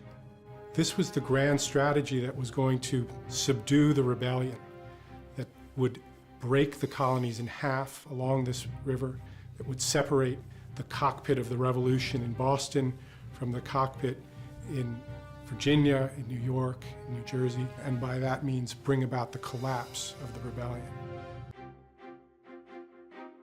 The conflict that has been fought militarily in Boston and politically in Philadelphia now comes to New York, a city already bitterly divided between loyalists and patriots. Each side, loyalist and patriot, is waiting for the great clash that will decide their fate. A British victory would likely end the war and return the colonies to the king. A continental win could set the colonies free. At stake, liberty. The word that has been in colonial ears since the outset of the year, when a slim pamphlet set America ablaze. The sun never shined on a cause of greater worth. Everything that is right or reasonable pleads for separation. The blood of the slain, the weeping voice of nature cries, "'Tis time to part." Finally, someone has given the colonists a vocabulary of revolution. But who is the author?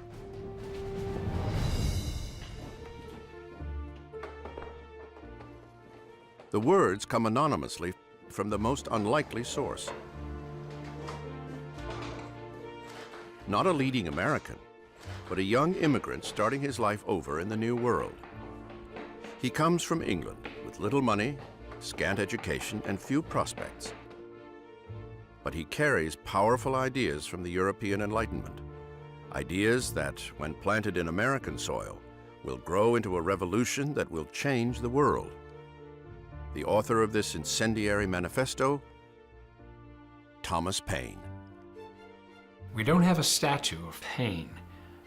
He's got to be the only founding father who has not been commemorated in marble and bronze because he was a true radical.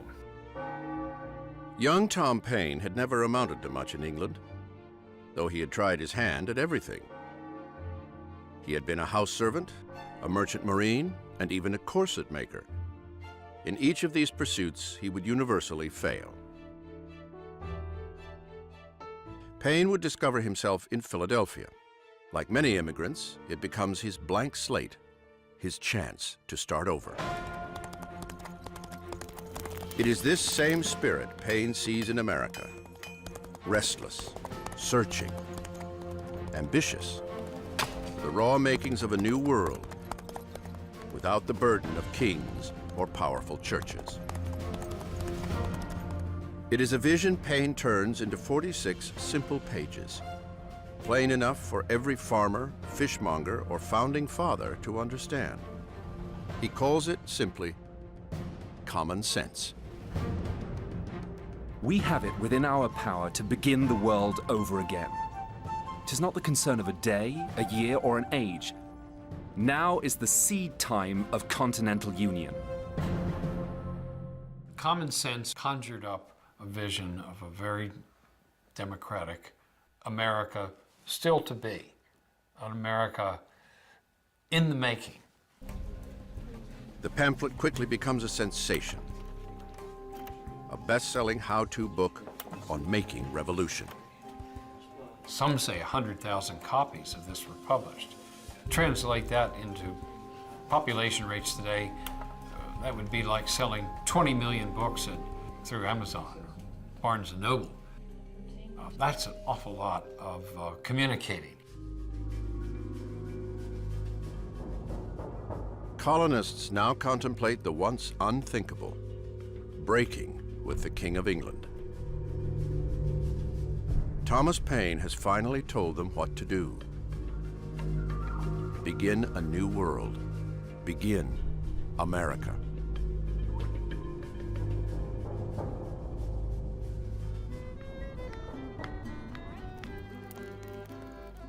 The cause of America is in a great measure the cause of all mankind. O ye that love mankind, ye that dare oppose not only tyranny but the tyrant, stand forth.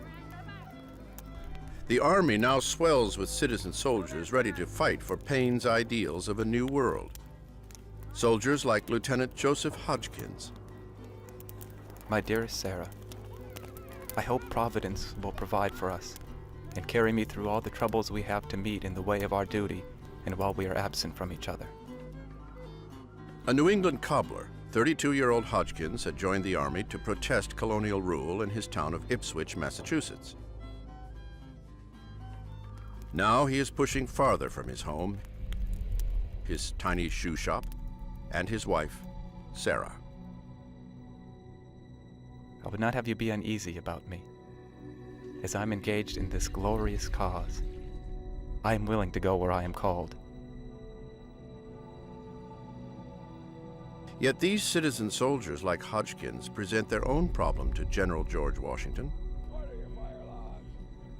Full of ideals, they lack training and experience. New York will be a battle on a scale none yet know against the full force of the greatest army in the world. Washington harbors doubts. He had very rational fears. Any man of military experience would look at the task before them and realize this is not a foregone conclusion that we can achieve victory. Victory or defeat will soon mean the future of America.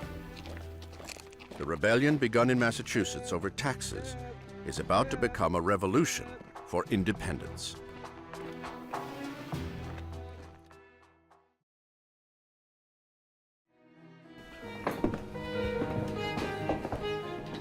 June 1776.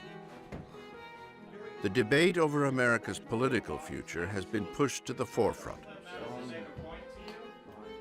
What once was considered an act of mutiny and treason now becomes a real possibility, even a destiny. America is talking about liberty. Suddenly, in every tavern, in every meeting house, everywhere people congregate, they're talking seriously about this idea. Should we go for independence or not? And they're talking about the ideas that Paine expresses. We have a grand, robust national dialogue, such as we've never had before or since, around a central theme that meant everything to everybody. The British are intent on stopping it. Having gathered their strength, they arrive in New York Harbor in dramatic fashion. With 130 warships and nearly 25,000 men, they put on a show designed to scare even the most avid rebel. When the British come in the summer of 1776, it's like Star Wars. It's the Empire Strikes Back. It's the Death Star. These multiple acres and acres of white sail coming into the harbor must really have been a sight to behold. This is the most powerful military nation on earth that is bringing that power to bear on you. At his headquarters in Lower New York, Washington has a front row seat. The enemy will endeavor to intimidate by show and appearance. But remember that with so just a cause, victory is most assuredly ours. General George Washington. Outwardly, Washington shows a calm face. Yet inside, he knows that defending New York will be the greatest test he has known. The Virginia farmer turned rebel leader is out of his league. Washington was faced with a tremendous task. He had no navy to speak of, and he was trying to protect a group of islands with hundreds of miles of shoreline against the world's most powerful naval force. Miles away in Philadelphia, the reality of the situation is harder to take in. The great leaders of the Revolution, Ben Franklin, John Adams, John Hancock, see what they want to see: an army that has already stood up to the British. It pushes them to take the next step, the ultimate step, toward independence. A Virginia delegate, Richard Henry Lee, throws down the gauntlet. Why do we longer delay? Why still deliberate? Let this happy day give birth to an American republic. If we are not this day wanting in our duty, the names of the American legislators of 1776 will be placed in posterity. Richard Henry Lee. The time is now to make a declaration and commit it to paper. Congress turns to a young Virginia lawyer, a rising star in American politics. At 33 years old, Thomas Jefferson is the ideal American, bright, ambitious, and a gentleman. Jefferson was a tall, slender, gentle, engaging man who wanted to be a scholar and never got a chance because he was such a good politician. Of all the revolutionaries, if I could sit with one at dinner, he'd be the one. But Jefferson embodies America's deepest conflicts and contradictions.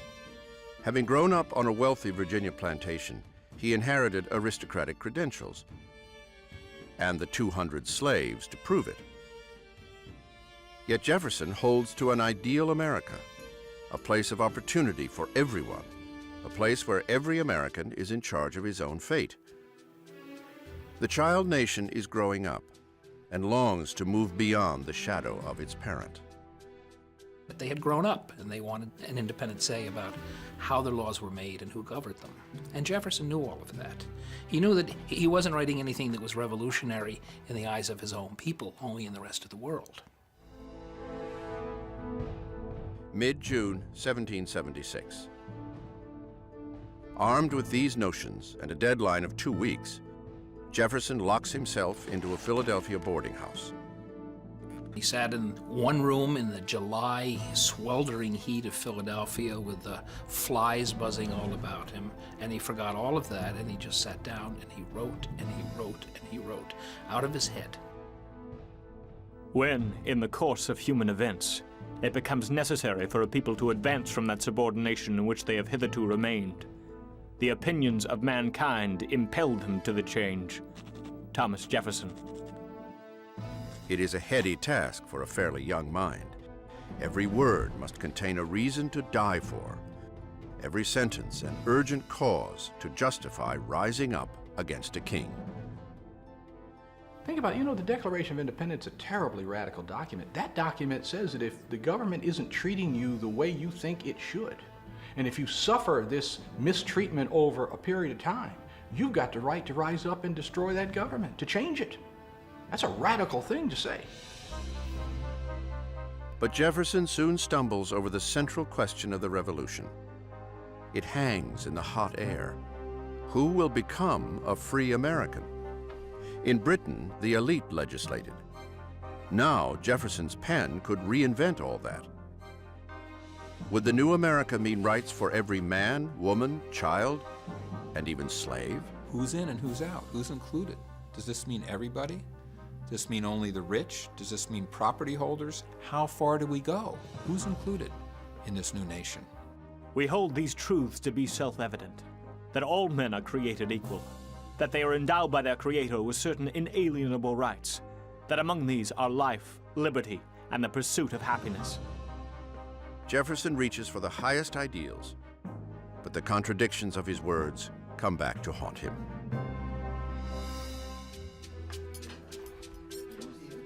All the talk about freedom and liberty. All of this reaches the ears of nearly 500,000 colonists who are black. That's 1/5 of the population. Slavery already divides the colonies. Now, with the talk of independence, it takes front row. Some colonists draw the line at giving liberty to slaves.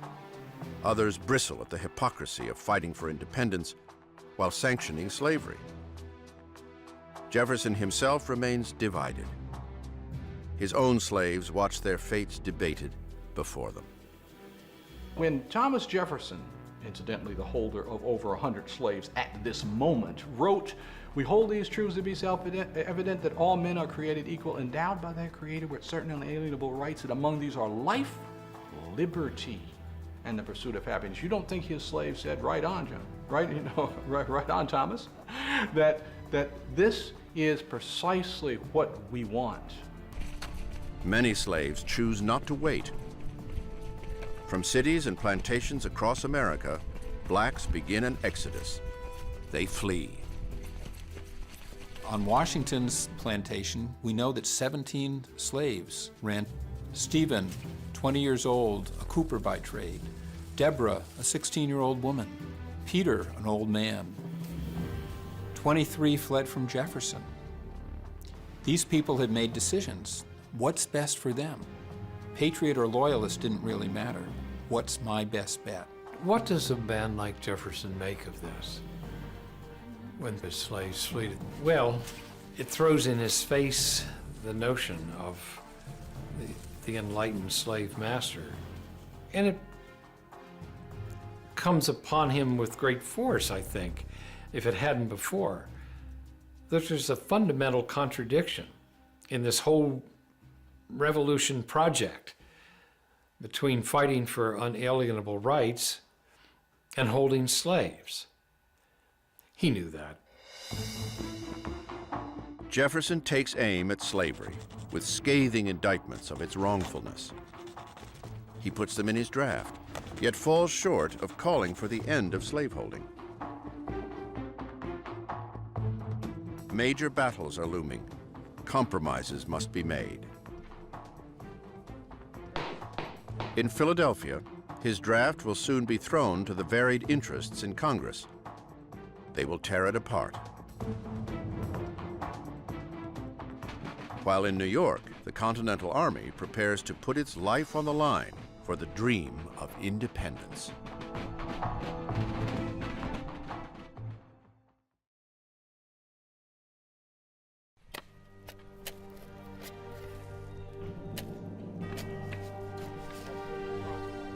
Late June, 1776. While Congress works on independence in Philadelphia, 100 miles north on the bluffs of Brooklyn Heights, the Continental Army faces more urgent realities. Put your backs into it, men. They dig in for the fight to come.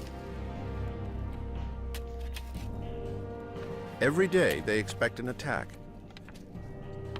Every day it fails to arrive.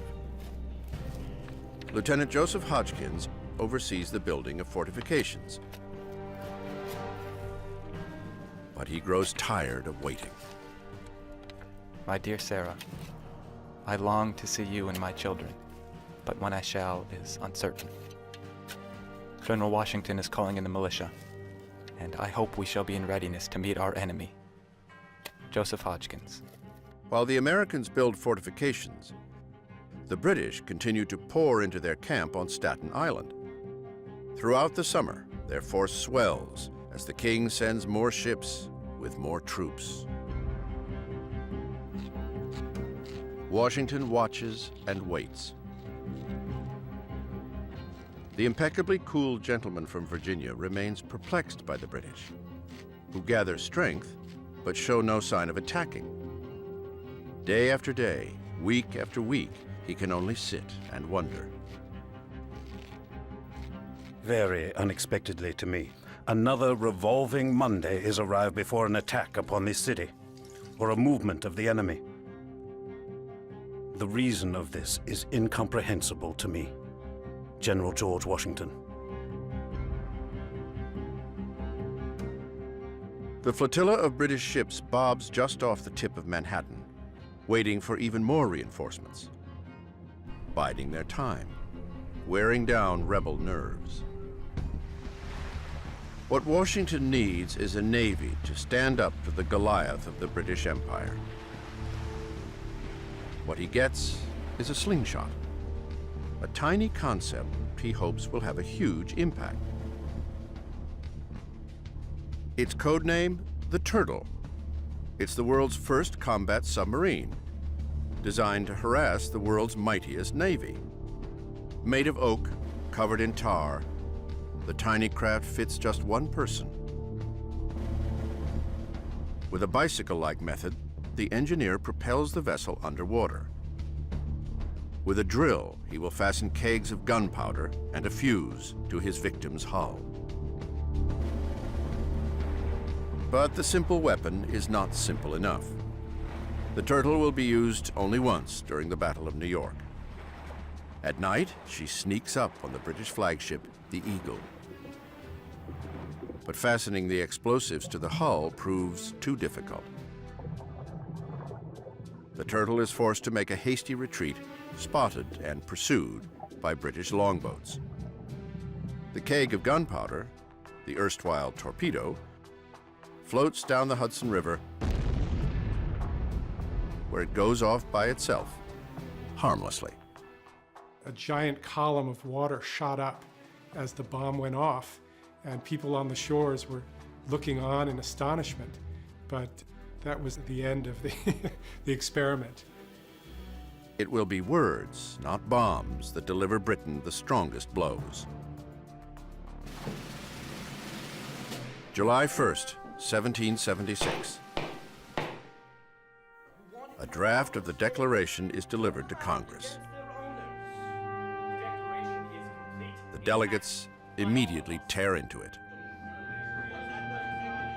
The excruciating part took place after the document was written, and that was 3 days of debate in Congress, in which Congress took out 89 different things, including any language criticizing the practice of slavery. And Jefferson just sat there writhing through the whole thing. The issue of slavery is left for another time. There are flickers of doubt. They're bothered by it. They can't fix it. They kick it down the road. They basically postpone the problem to be reckoned with on another day. That day became the Civil War. It was a pretty bad day. But it's not that they're not bothered by it. They know it's wrong, they just don't know how to deal with it. The pressure of time once again intervenes. On July 2nd, the matter of independence must be put to a vote. It passes. The second day of July, 1776, will be the most memorable in the history of America. It ought to be solemnized with pomp and parade, with shows, games, sports, guns, bells, bonfires, and illuminations from one end of this continent to the other, from this time forward forevermore. John Adams, Congressional Delegate. Adams is a little off on the date, but close. 2 more days are necessary to hammer out the final declaration. On July 4th, independence becomes written fact.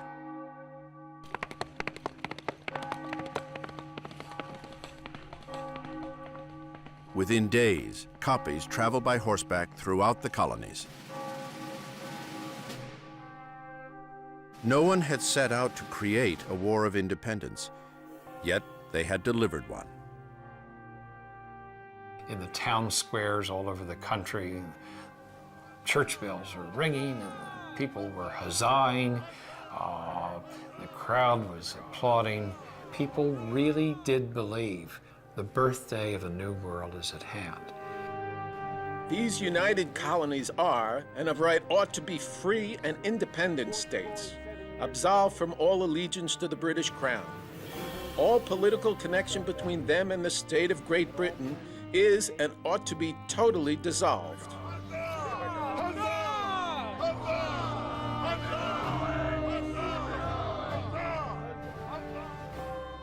For those who had only imagined such a document, its realization is inspiring and sobering. The delegates who signed their names know they have just committed treason, a crime punishable by death. All of our founding fathers, they think they're going to hang. We either hang together or hang separately. That was literal. They are outlaws. And if they fall into the hands of the British Army, they think they're going to swing from a tree. It is the reckoning at the hands of King George that is on the minds of the signers, and for everyone across the colonies who supports independence.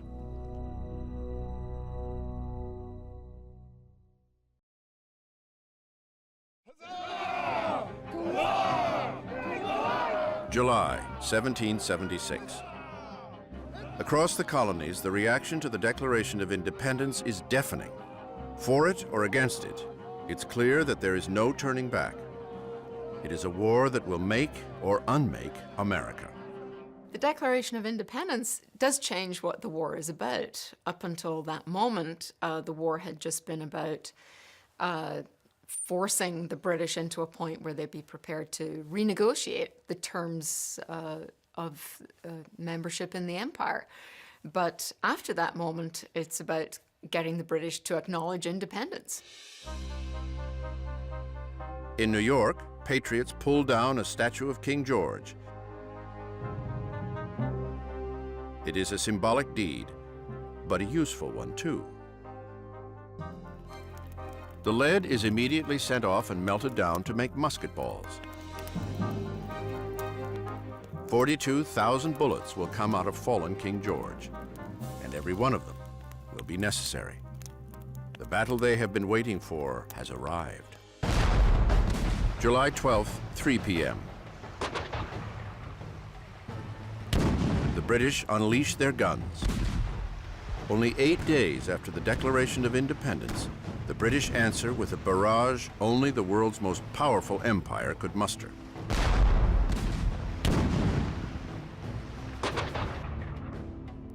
Soldiers and citizens alike freeze with fear.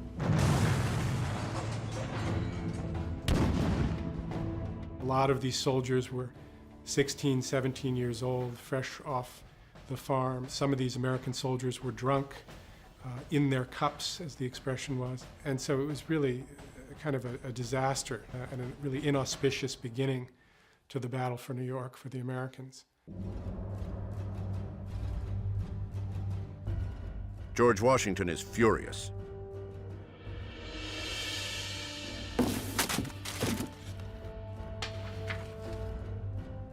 The British have made clear their power. Now, inexplicably, they stop the attack.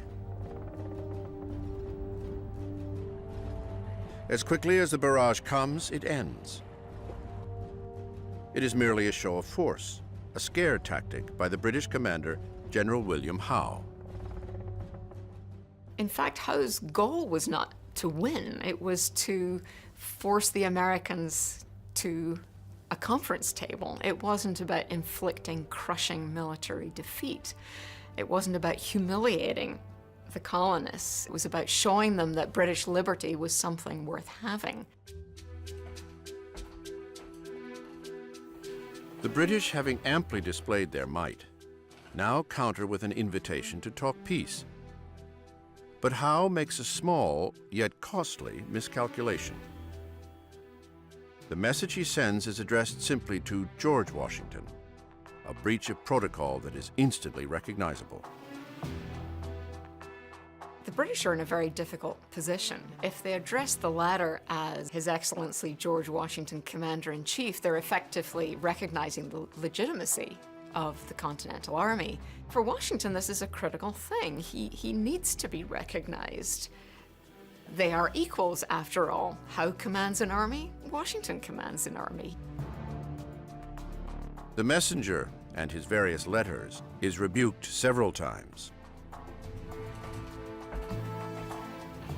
Finally, the letter is accepted. But by then, Washington wants no part of it. He sets aside the letter without opening it. The Americans will not consider negotiating. So high is the vanity and the insolence of these men. Their leaders seem to risk everything, so that blows and war seem inevitable. Ambrose Searle, British Secretary.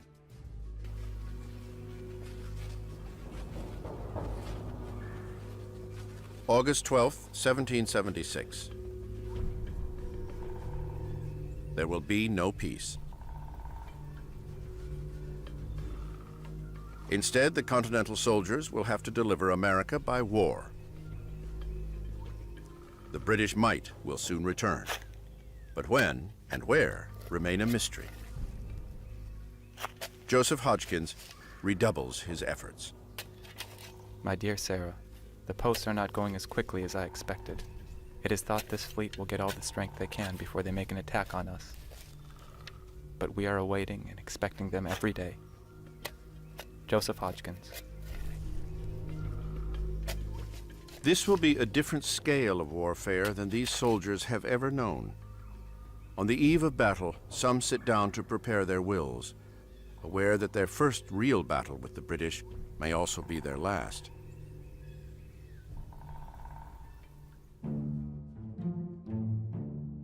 At their camp on Staten Island, the British are not nearly so nervous.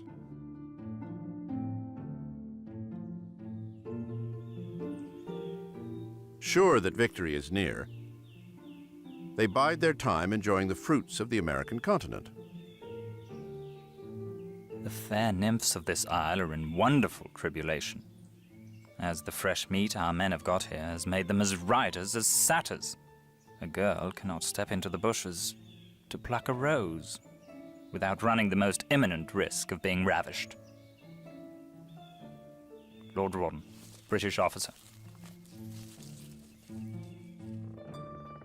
Their leader also takes full advantage of his time. Having taken one of his officers' wives for a lover, General William Howe lets the days slip by in his private conquests. George Washington can afford no such pleasures. Back in Manhattan, the general is losing his famous cool. As he waits, he guesses and second guesses every plan and every defense. He too is about to face the biggest battle of his life, and it will not be on his terms. It is the British who are running this show.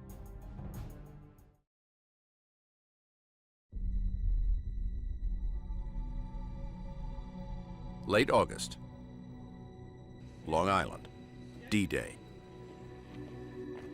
On a warm August morning, Howe moves his army. More than 15,000 British soldiers now march toward the American positions. For the first time in the brand new War of Independence, the British will test the strength of the American army head on.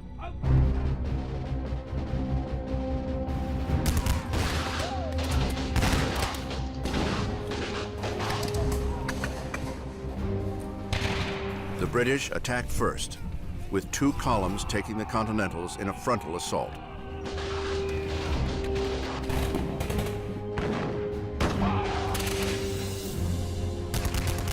The 2 sides face each other in massive lines, often a mere 100 yards apart.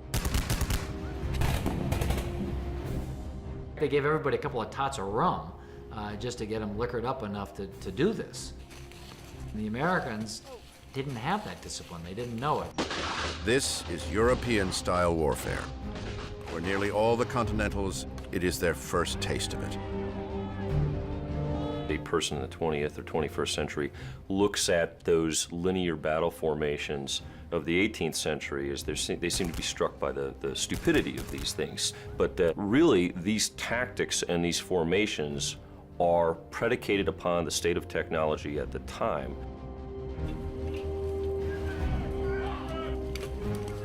In open field battles and in smaller forest skirmishes, the Americans struggle to hold their own.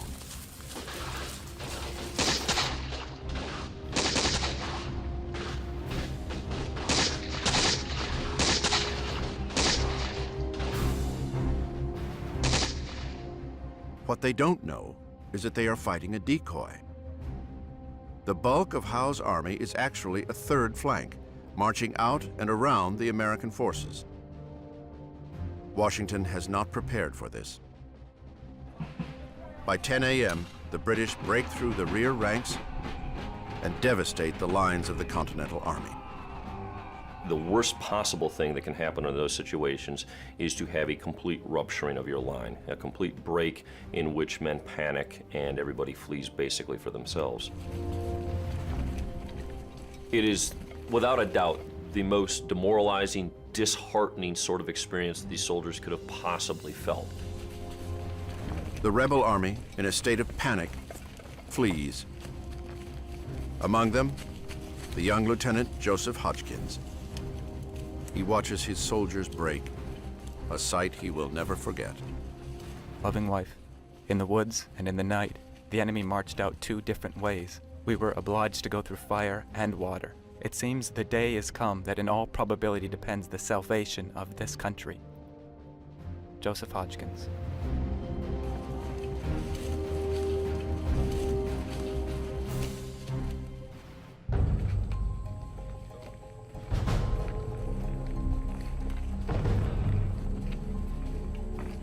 The army straggles back, minus the 300 dead and 1,000 captured.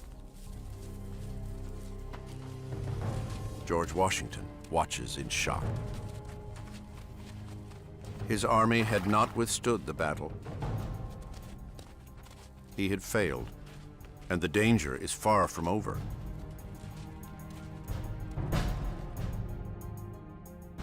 At Brooklyn Heights, the army is trapped on all sides. The British Navy commands the waterways to the west. From the east and south, Howe's army closes in on the shattered Continental defenses. All looks lost, but the end would not come just yet. In a last effort to save his army, Washington orders an immediate retreat to start at nightfall.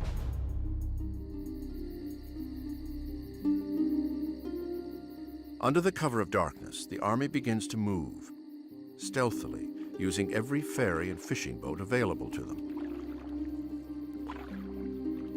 All through the night, soldiers are ferried across a narrow slip between Brooklyn and Manhattan. They soon run out of time, but they get one final providence. As morning breaks, a strange and eerie fog sets in over New York Harbor, engulfing the area in a near blackout. It is their salvation. The British see and hear nothing. I could scarcely discern a man at 6-yard distance. In the history of warfare, I do not recollect a more fortunate retreat. Benjamin Talmadge, Continental officer.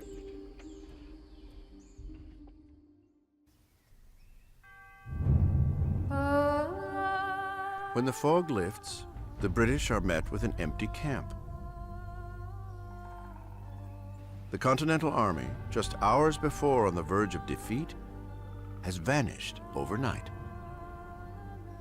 The failure to capture them and to really put a stop to the war by rounding up the rebel forces really was perhaps one of the greatest blunders of the war, because it was in New York with the greatest armada, the greatest number of men that they had at any time during those 8 years. The British lost their best opportunity to win the war at a stroke.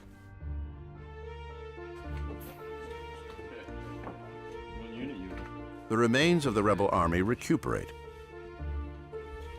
Dispirited and defeated, they can only wonder what will happen next. Having made it off of Long Island with the others, Lieutenant Joseph Hodgkins now has a moment to communicate with his wife, Sarah. Her words are those of many back home across the colonies, a mixture of immediate fears and distant hopes. My dear husband, I desire to be thankful that you have got off of Long Island.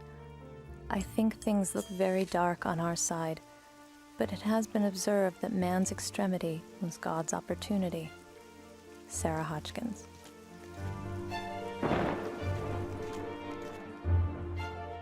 George Washington is wrecked. He has come within inches of losing his entire army, and along with it, the cause of independence. Now he knows he must abandon New York City. The Continental Army is in no shape to fight again. They leave the city and go north along Manhattan Island. A few months ago, they were being treated as heroes. Now they are in full retreat.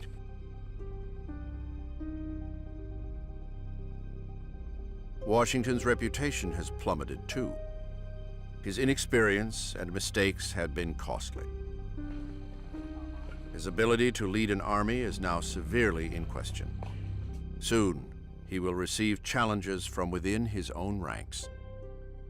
If you stopped the clock in 1776, you would have suspected that this guy would be out of a job pretty soon. Things were not going well. The dream of a new world, Thomas Paine's vision, seems more remote with each step.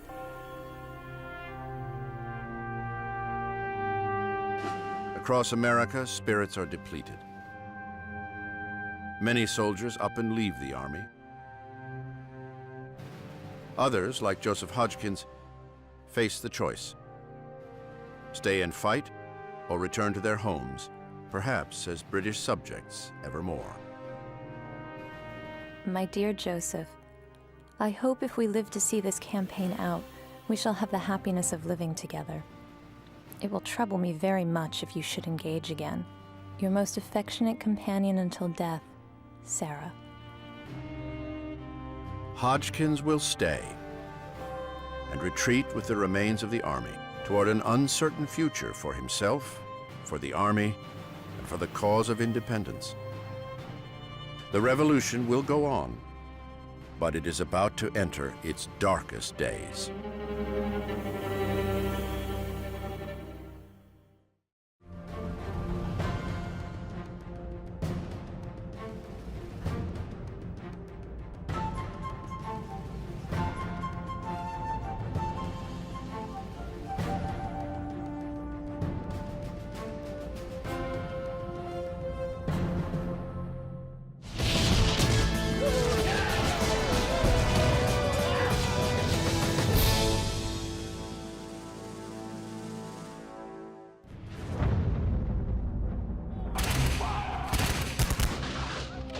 September 1776, New York. The rebel army is in retreat, pursued by the British up the Isle of Manhattan. In battle after battle, the colonial army is sent running, overwhelmed by the British forces and their superior power.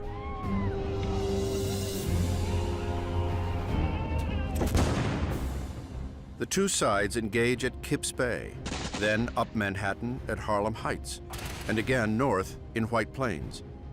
Only one lone American outpost prevents the total loss of New York and control of the Hudson River. Fort Washington, a garrison named after His Excellency George Washington himself. And now it is under a massive attack. George Washington watches the terrifying scene from just across the Hudson River. His last hold on New York is fading fast. Nearly all of his officers had recommended abandoning it. Fort Washington was not built to defend itself against such a sizable British onslaught. The Continental soldiers prepare themselves for a last stand, but they are in no shape for heroics. A month of steady defeats have left them exhausted. And now, again, they are outnumbered. 3,000 of them against 8,000 royals. It was Washington's most trusted general, Nathaniel Greene, who had convinced the commander to defend the fort. Greene, a young and talented Rhode Island officer, had, over time, become Washington's most trusted confidant. But this time, following his advice is a disastrous error in judgment for the rebel leader. Nathaniel Greene opines that he can hold that fort with the men he has available to him, and he recommends that course of action to Washington. Washington trusts this very capable and energetic subordinate, and Greene was wrong. The British Army is unstoppable. Not only do they have the numbers, they put their big guns out in front. They unleash a fierce battalion of German fighters called the Hessians. The Hessians are unmistakable. From their armored helmets to their expertise with the bayonet, they are a near mythical vision from the old world. England has used foreigners for centuries to help fight their wars. But in America, the Hessians create a new specter. At once feared and hated, they are seen as outsiders in a conflict between brothers. They quickly gain a reputation as detested mercenaries. The Hessians did not regard themselves as engaged in a civil war. And wherever the German mercenaries went, oftentimes there were allegations of all sorts of brutality, ranging from sexual violence to stealing of supplies. These European fighters have been trained under a different set of ethics than the colonial army, an almost medieval sense of warfare. Plucked from society's cast-offs and often pressed into service against their will, the Hessian soldiers are ruthlessly drilled into fighting machines. Their rewards, when they receive them, come in the form of pride and a fair share of whatever plunder they can get their hands on. In America, they sang songs about their chance for treasure. Go with us to America. There will be enough for all. There will be silver, gold, and money. Everything that a man seeks in the world, all that a man seeks there, is in America. Essentially, the Hessians operated according to a code that made sense in Germany, but was very different from anything that Americans had been familiar with. On this day, the Hessians earn their worth. They lead the British in overwhelming Fort Washington in mere hours.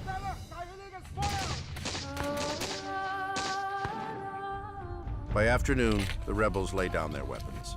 Fort Washington is surrendered, and along with it, New York.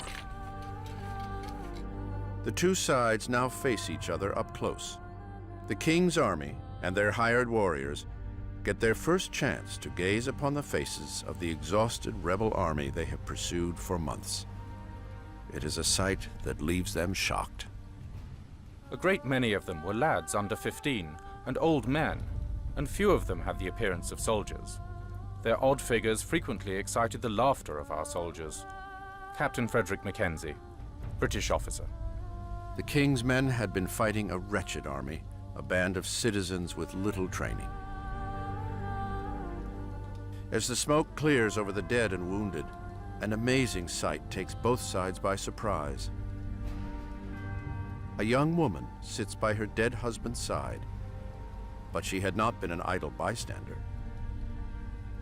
When John Corbin fell from wounds, Molly Corbin stepped up to the cannons, firing on the British with the rest of the Patriots. The British quickly send Molly Corbin home. There, after the war, she will die in obscurity. But on this day, the rebels will not forget the woman who evoked their cause. If this war is to persist, every citizen, man, woman, and child, will be called upon. I feel mad, vexed, sick, and sorry. This is a most terrible event. Its consequences are justly to be dreaded. General Nathaniel Greene. Half the army is captured at Fort Washington. New York and control of the mighty Hudson falls squarely into British hands. Some begin to wonder whether the rebels can actually deliver an independent America. I was never in such an unhappy, divided state since I was born. I am wearied to death. General George Washington. The Americans in 1776 have encountered nothing but reverses. It's defeat followed by defeat, withdrawal followed by withdrawal. This really negatively affects the morale of his force, and perhaps more importantly, affects the morale of some of his subordinate commanders, who really now question whether or not Washington is the right man for this job. Between us, a certain great man is most damnably deficient. He has thrown me into a situation where I have my choice of difficulties. General Charles Lee. Some of Washington's own generals now take their aim at his reputation. Washington and the army, at their weakest and most vulnerable, will soon have to face another battle. A power struggle at the very top. The revolution is about to stumble.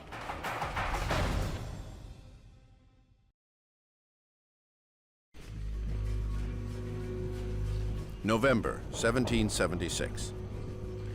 George Washington's Continental Army is in full retreat across New Jersey. He has just lost New York, and with it, half his army. Washington cannot afford another confrontation. Hundreds had died. Many thousands more had been taken as prisoners of war.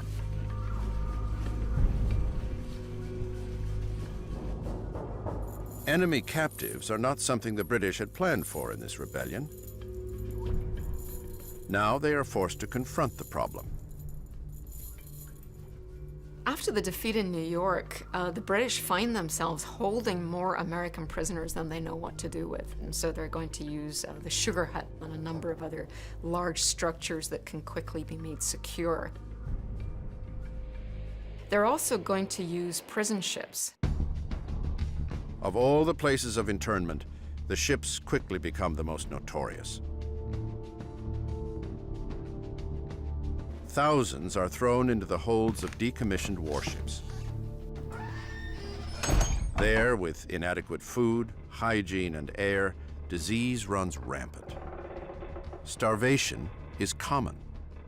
Being here is almost worse than a quick death on the battlefield. Some of these ships would have 1,000 men, 1,000 prisoners, and perhaps a dozen a day would be taken out dead and buried in the shallow graves on the sandy shores of Brooklyn. I now found myself among a collection of the most wretched and disgusting-looking objects that I ever beheld in human form, now shriveled and surrounded with the horrors of sickness and death. Here, thought I, must I linger till death should terminate my sufferings. Ebenezer Fox, prisoner. To the British, these men are not just prisoners of war, they are traitors. Yet their punishment will not be swift. Instead of an executioner's hand, these rebels will be left to rot.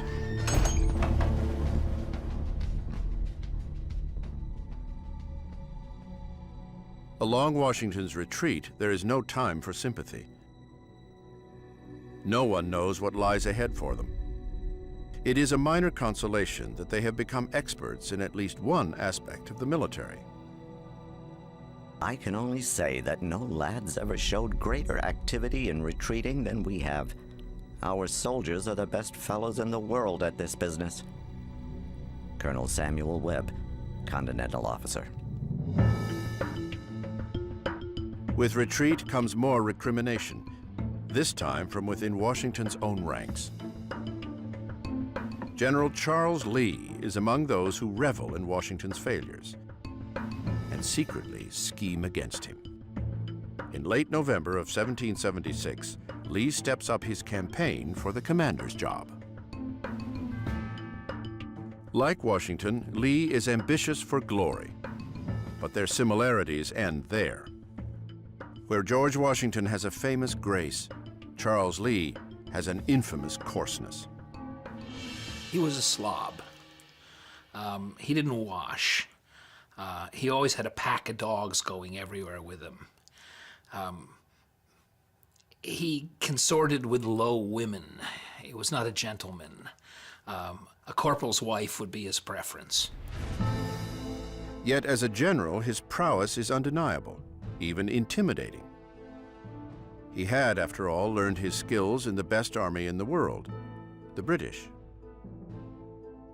Lee is arguably the most qualified general officer in the American Army in a strictly military sense. He fought in the French and Indian War, he fought in continental Europe during the 7 Years' War, he fought from Russia to Poland. He's exceptionally experienced, but this experience breeds some hubris. He thinks that he knows better. Passed over for promotion in England, Lee jumped ship for America, only to find himself subordinate to George Washington. Now, Lee's sense of self-worth pushes him toward betrayal once again. This time, he wants what he deserves: command of the Continental Army. I foresaw all that has happened. Had I the powers, I could do much good. Confidence in General George Washington is at an all-time low. Lee's chance is at hand. Late November 1776. The two generals now lead regiments in separate retreats. Washington through the center of New Jersey with the main army. Lee north with a regiment of 4,000. As they move, Lee corresponds with all those who might be sympathetic to his personal cause. These include a once faithful adjutant to Washington, a certain Colonel Joseph Reed. Dear General Lee, I do not mean to flatter or praise you at the expense of any other, but I do confess it is entirely owing to you that this army is not totally cut off.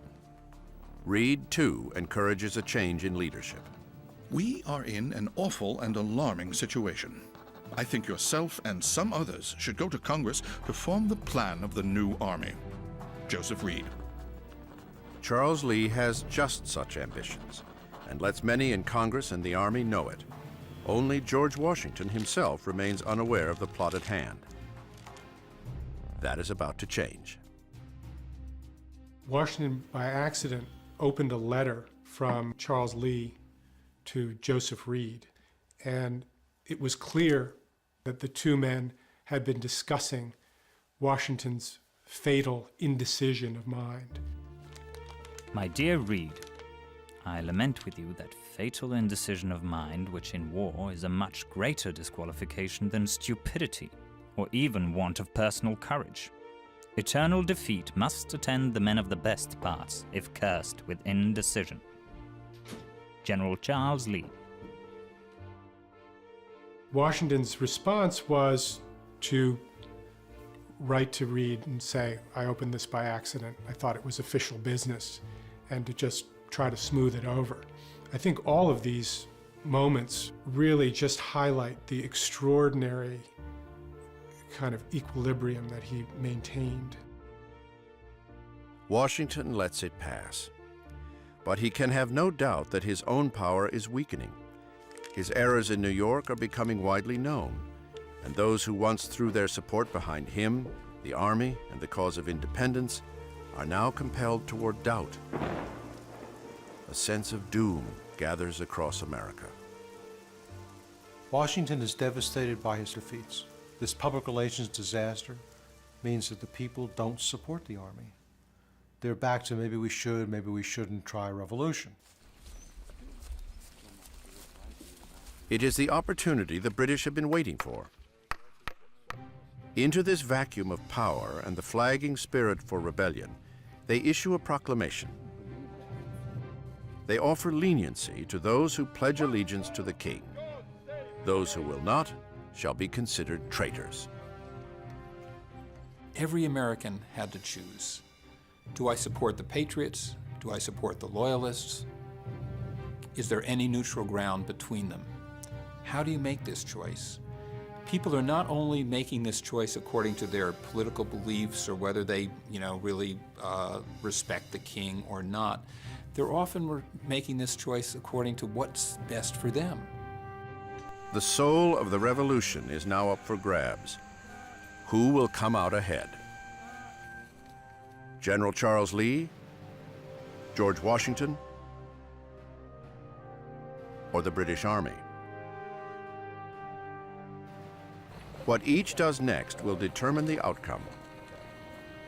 America's revolution hangs in the balance.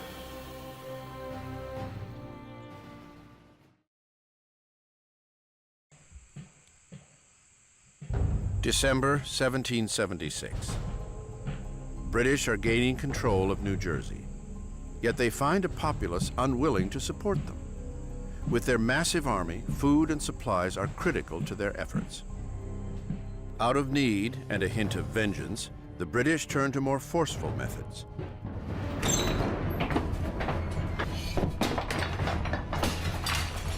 They take what they need by whatever means necessary.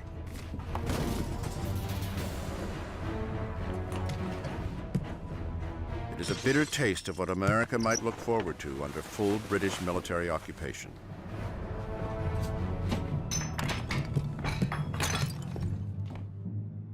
They have taken hogs, sheep, horses, and cows everywhere. Even children have been stripped of their clothes. In short, the abuse of the inhabitants is beyond description. Charles Wilson Peel, American soldier. Soon, the Hessian mercenaries join the fury, cutting their own path of plunder across the colony. Along with them, stories of brutality spread far and wide, allegations of torture, rape, and murder. Such acts become a rallying point around which to sway colonists against the British. Patriot newsprint quickly takes full advantage. They stripped them of their cash and clothes, poor creatures. Many of them died. The devil's not more cruel. It was a huge propaganda coup for the colonists, who were able to isolate a few incidents of Hessian brutality and atrocities and project that as par for the course. It helped muster more support for the revolution and demonstrated to the Americans the extreme lengths to which the British were willing to go to put down this insurrection. The British had aimed to bolster loyalty in New Jersey. Instead, their actions stir up an infuriated population. Patriots and loyalists now take up arms against one another as the War of Independence descends into anarchy and civil strife.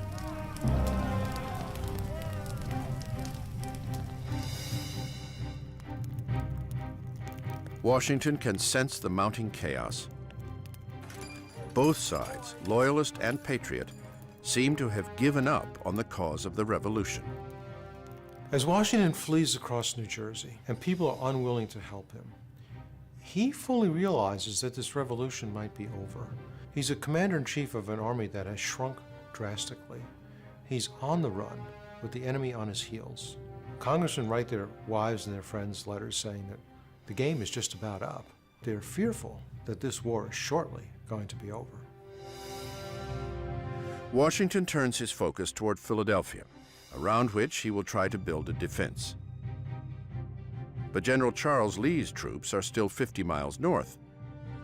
Without them, Washington's numbers are inadequate. Like it or not, he needs Lee.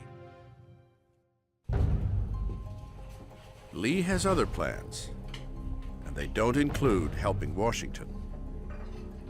He ignores the commander's almost daily pleas to rejoin the main army.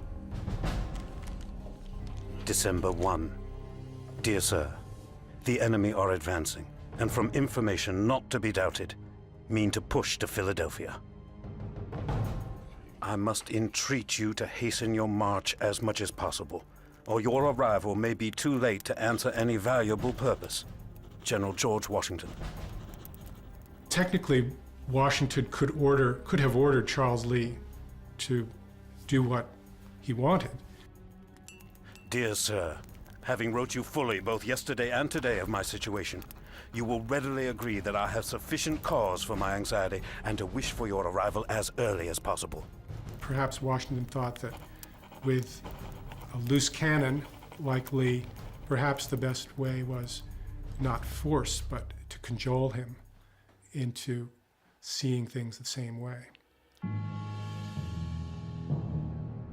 Friday the 13th, 1776. General Charles Lee has no intention of coming to Washington's aid. Instead, he stops his retreat and takes residence in a comfortable tavern. There, Lee makes his final move. It won't be a good one. Lee works over his correspondences denigrating George Washington. Yet he remains unaware of the scene just outside his window. British scouts have tracked Lee to the tavern and will take him by surprise. The scene was almost comical if it hadn't been so tragic. Lee was surrounded by a British cavalry in his dressing gown, slippers basically. Lee puts up no fight. In one brazen and sloppy moment, his campaign for leadership of the Continental Army comes to an abrupt halt.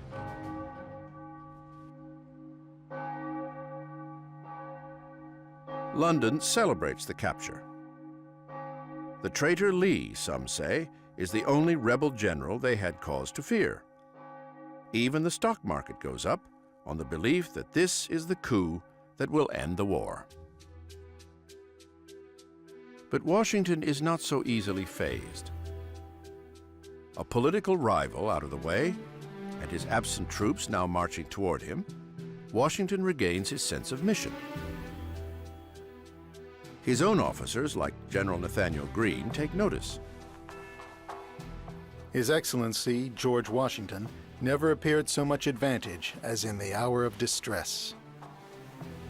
Again, it falls to Washington to turn the fortunes of the war, if it isn't too late.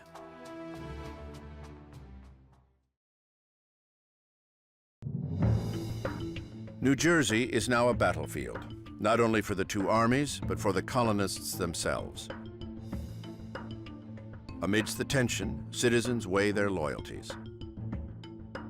Should they side with the fleeing Continentals or with the British occupiers, whose very presence has created fresh hostility in the colony? And this is what happens, right, when you put military men in the charge of what is also a delicate political operation.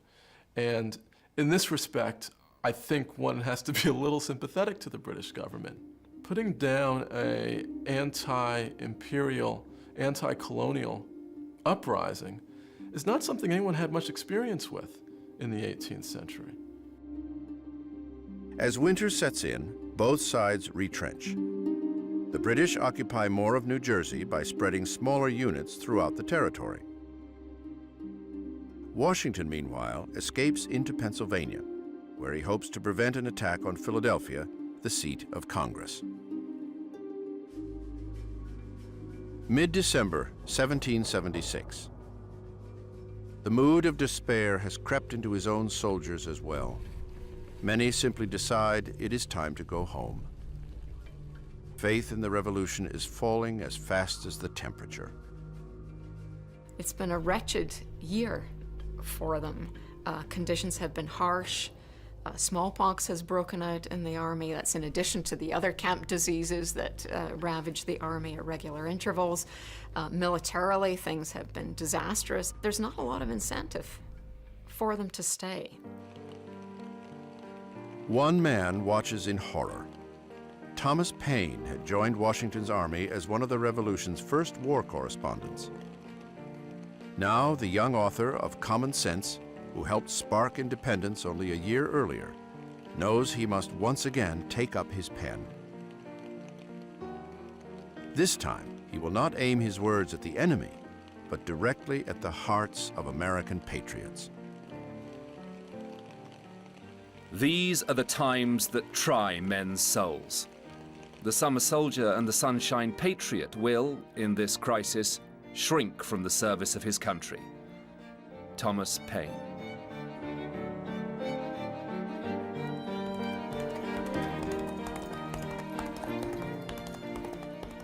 With a sense that the war rides as much on his words as on the musket ball, Paine rushes to Philadelphia to print his new manifesto.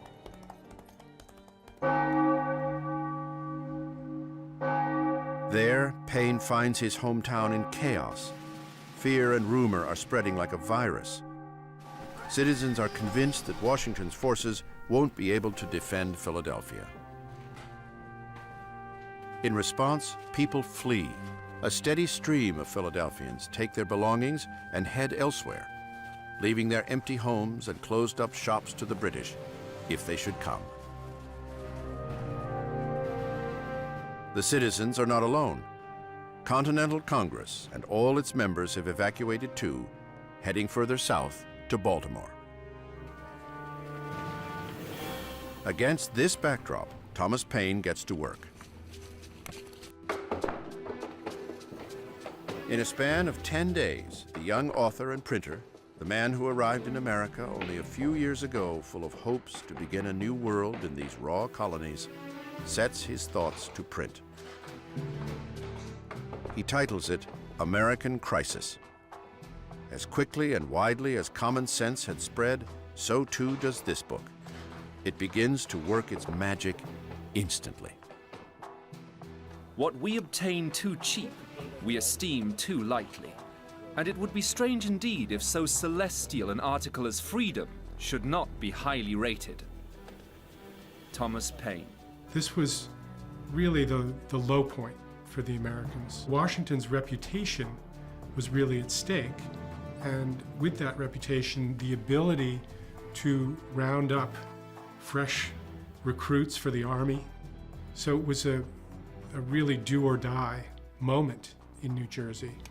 Paine's words only go so far. Washington must alter his entire approach to the war. He must make some bold move that will restore faith in him and in the durability of the revolution. He makes up his mind, I've got to shift tactics. He thinks that it isn't necessary to win the war on the battlefield. He just can't lose it.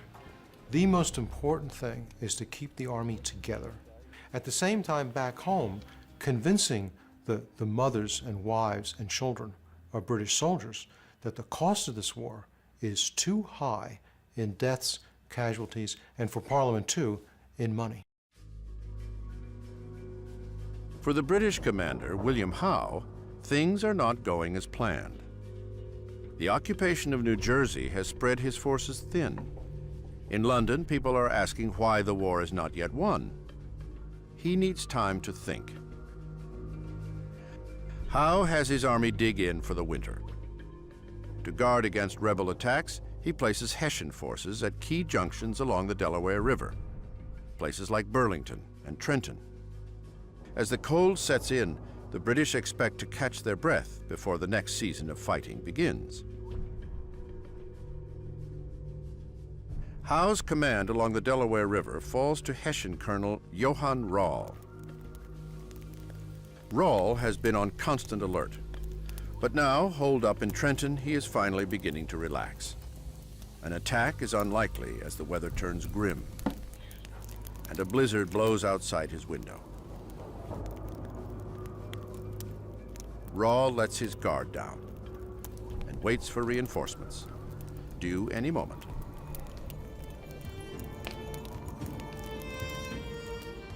Christmas Eve, New Jersey. Rall's Hessian reinforcements have made an unscheduled stop. Their commander, Colonel von Donop, has decided to spend the night with a fair widow in Mount Holly, just 20 miles from Trenton. The colonel, who was exceedingly devoted to the fair sex, had found the beautiful young widow of a doctor. He wanted to set up rest quarters in Mount Holly, which, to the misfortune of Colonel Rall, he was permitted to do. Captain Johann Ewald, Hessian officer. Von Donop's rest will have consequences he cannot imagine, and history will soon record the contribution to the revolution made by the mysterious widow of Mount Holly, whose identity will never be known.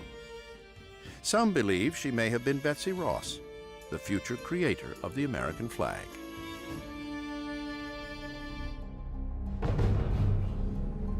Scouts soon report to Washington that the Hessian army has left its defenses down. Washington hatches his plan. He will attack. It may well be his last shot, a final effort to revive his reputation the spirit of his soldiers, and the survival of the revolution.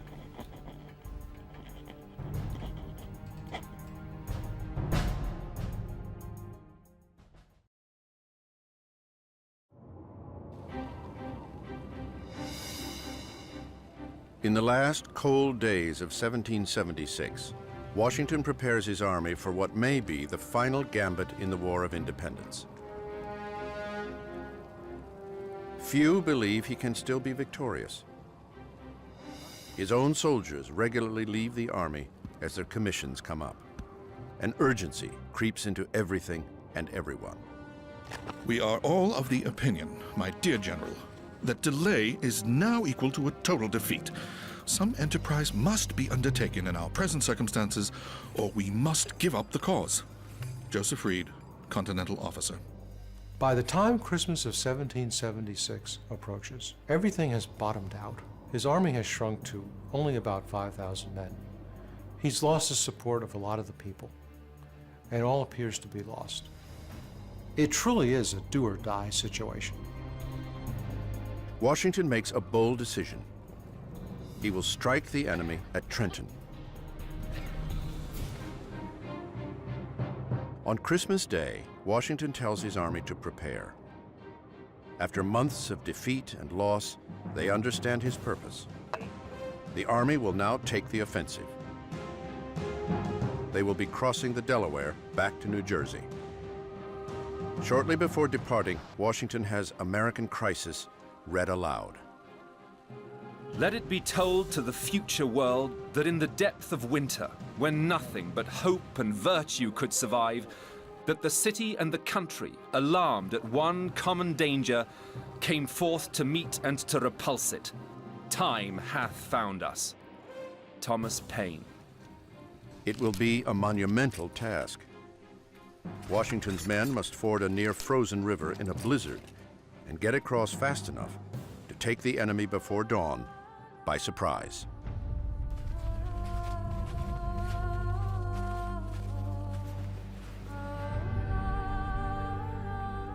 Yet Washington's leadership, his army, and the revolution all ride on the success of this singular mission. Washington himself will lead the soldiers into battle for the first time in the war. The general knows that if they fail, there will be no more chances. At 11 p.m., the boats begin to cross. It will be harder than they had even imagined. Every school child in America is familiar with the painting of Washington crossing the Delaware, when he's boldly in the front of the boat, standing up, looking heroically towards the eastern shore of the river. It would have been nice, but it didn't happen like that. Nobody stood up that night, wisely so. It was as severe a night as I ever saw. The frost was sharp, the current difficult to stern, the ice increasing, the wind high, and at 11 it began to snow. It was only with the greatest care and labor that the horses and artillery could be ferried over the river. Captain Thomas Rodney, Continental Officer. It takes most of the night to get the army over. It costs them severely in time.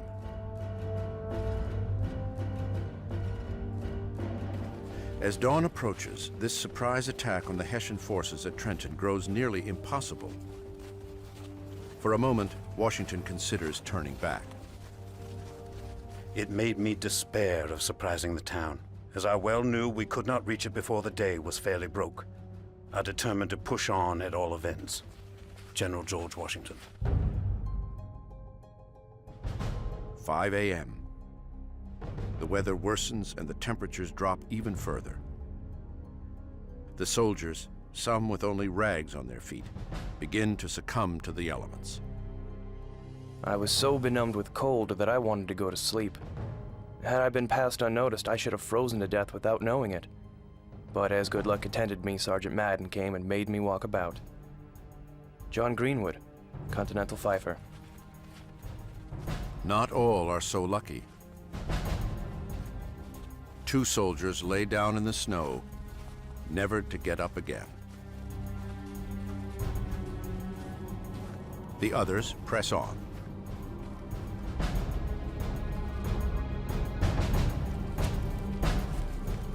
Everything now depends on speed and stealth. It is Washington's new way of waging war.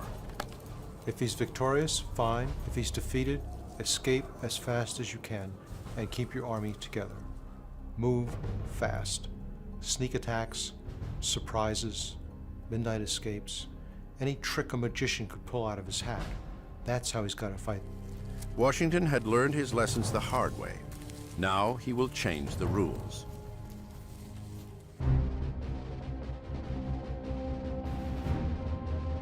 In a swift move, he catches the Hessians off guard. It sets off a fierce battle.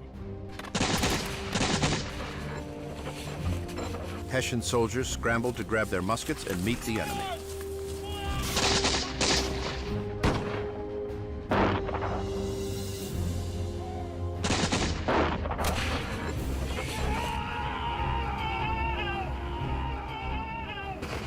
Colonel Rahl wakes up to a battle already underway. He had been expecting something from the rebels, but nothing of this scale.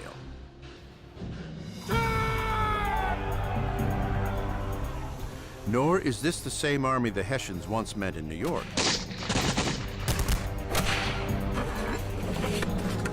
Now the Continentals fight with fierce spirit. In bloody, chaotic engagements, they hold their own. Trenton is a small battle in numbers, but it is a vicious and closely fought one. Battle of Trenton is a brutal encounter. The Americans surprise the Hessians, who tumble out of their barracks, grab their muskets, and attempt to defend themselves. The battle lasts less than an hour, though. The Hessians don't have a chance because they're surprised. Here conceived a scene of war of which I had often conceived, but never saw before. The hurry, the fright, and confusion of the enemy was not unlike that which will be when the last trump shall sound. Colonel Henry Knox, Continental officer. In the midst of the fighting, the Hessian Colonel Rahl is shot twice. As he dies in bed, the leaderless Hessians lose their will to go on. The path that had taken them from victory in New York ends with defeat at Trenton. 1,000 Hessians are captured or killed out of only 1,500 present.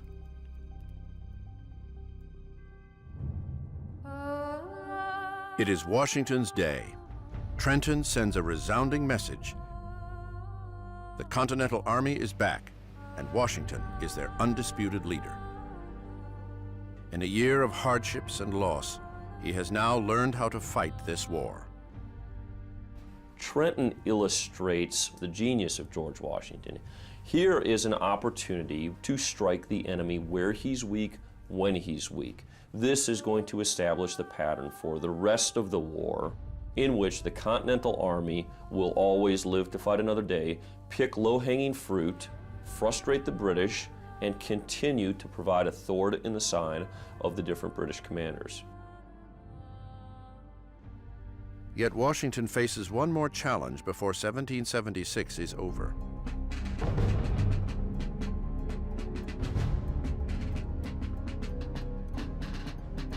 December 31st marks the last day of many soldiers' commissions.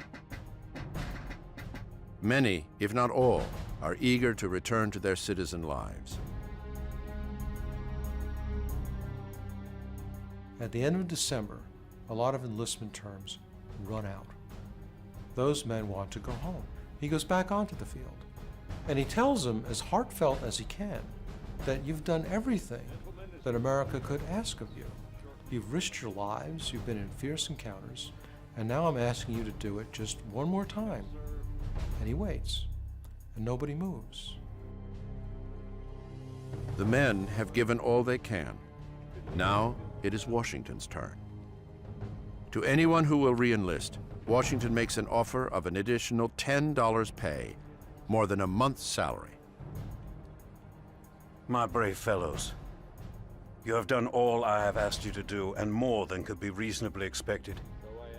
But your country is at stake.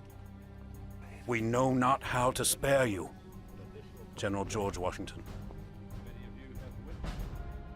And then one soldier grumbles, well, I might as well keep fighting. He steps forward. Then others follow him. And eventually, a little bit more than half the men in the army stay for the $10. But he doesn't have the $10. Washington writes to Congress to request the emergency funds. For this trifling sum, the army holds together and grows as news of Trenton brings new recruits. At the very end of this dark year, Washington has revived the revolution. Through most of the fall, there have been a number of officers who thought they could do his job better than he could, and a number of members of Congress who thought the same.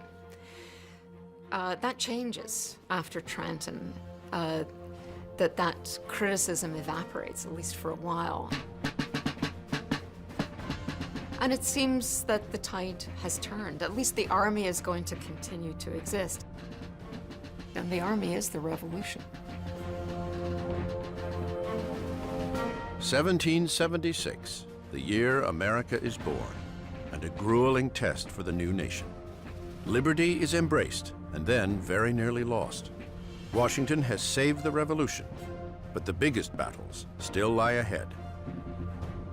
With cautious optimism, a friend of George Washington writes him a New Year's card. The year 1776 is over. I am heartily glad of it, and hope neither you nor America will be plagued with such another.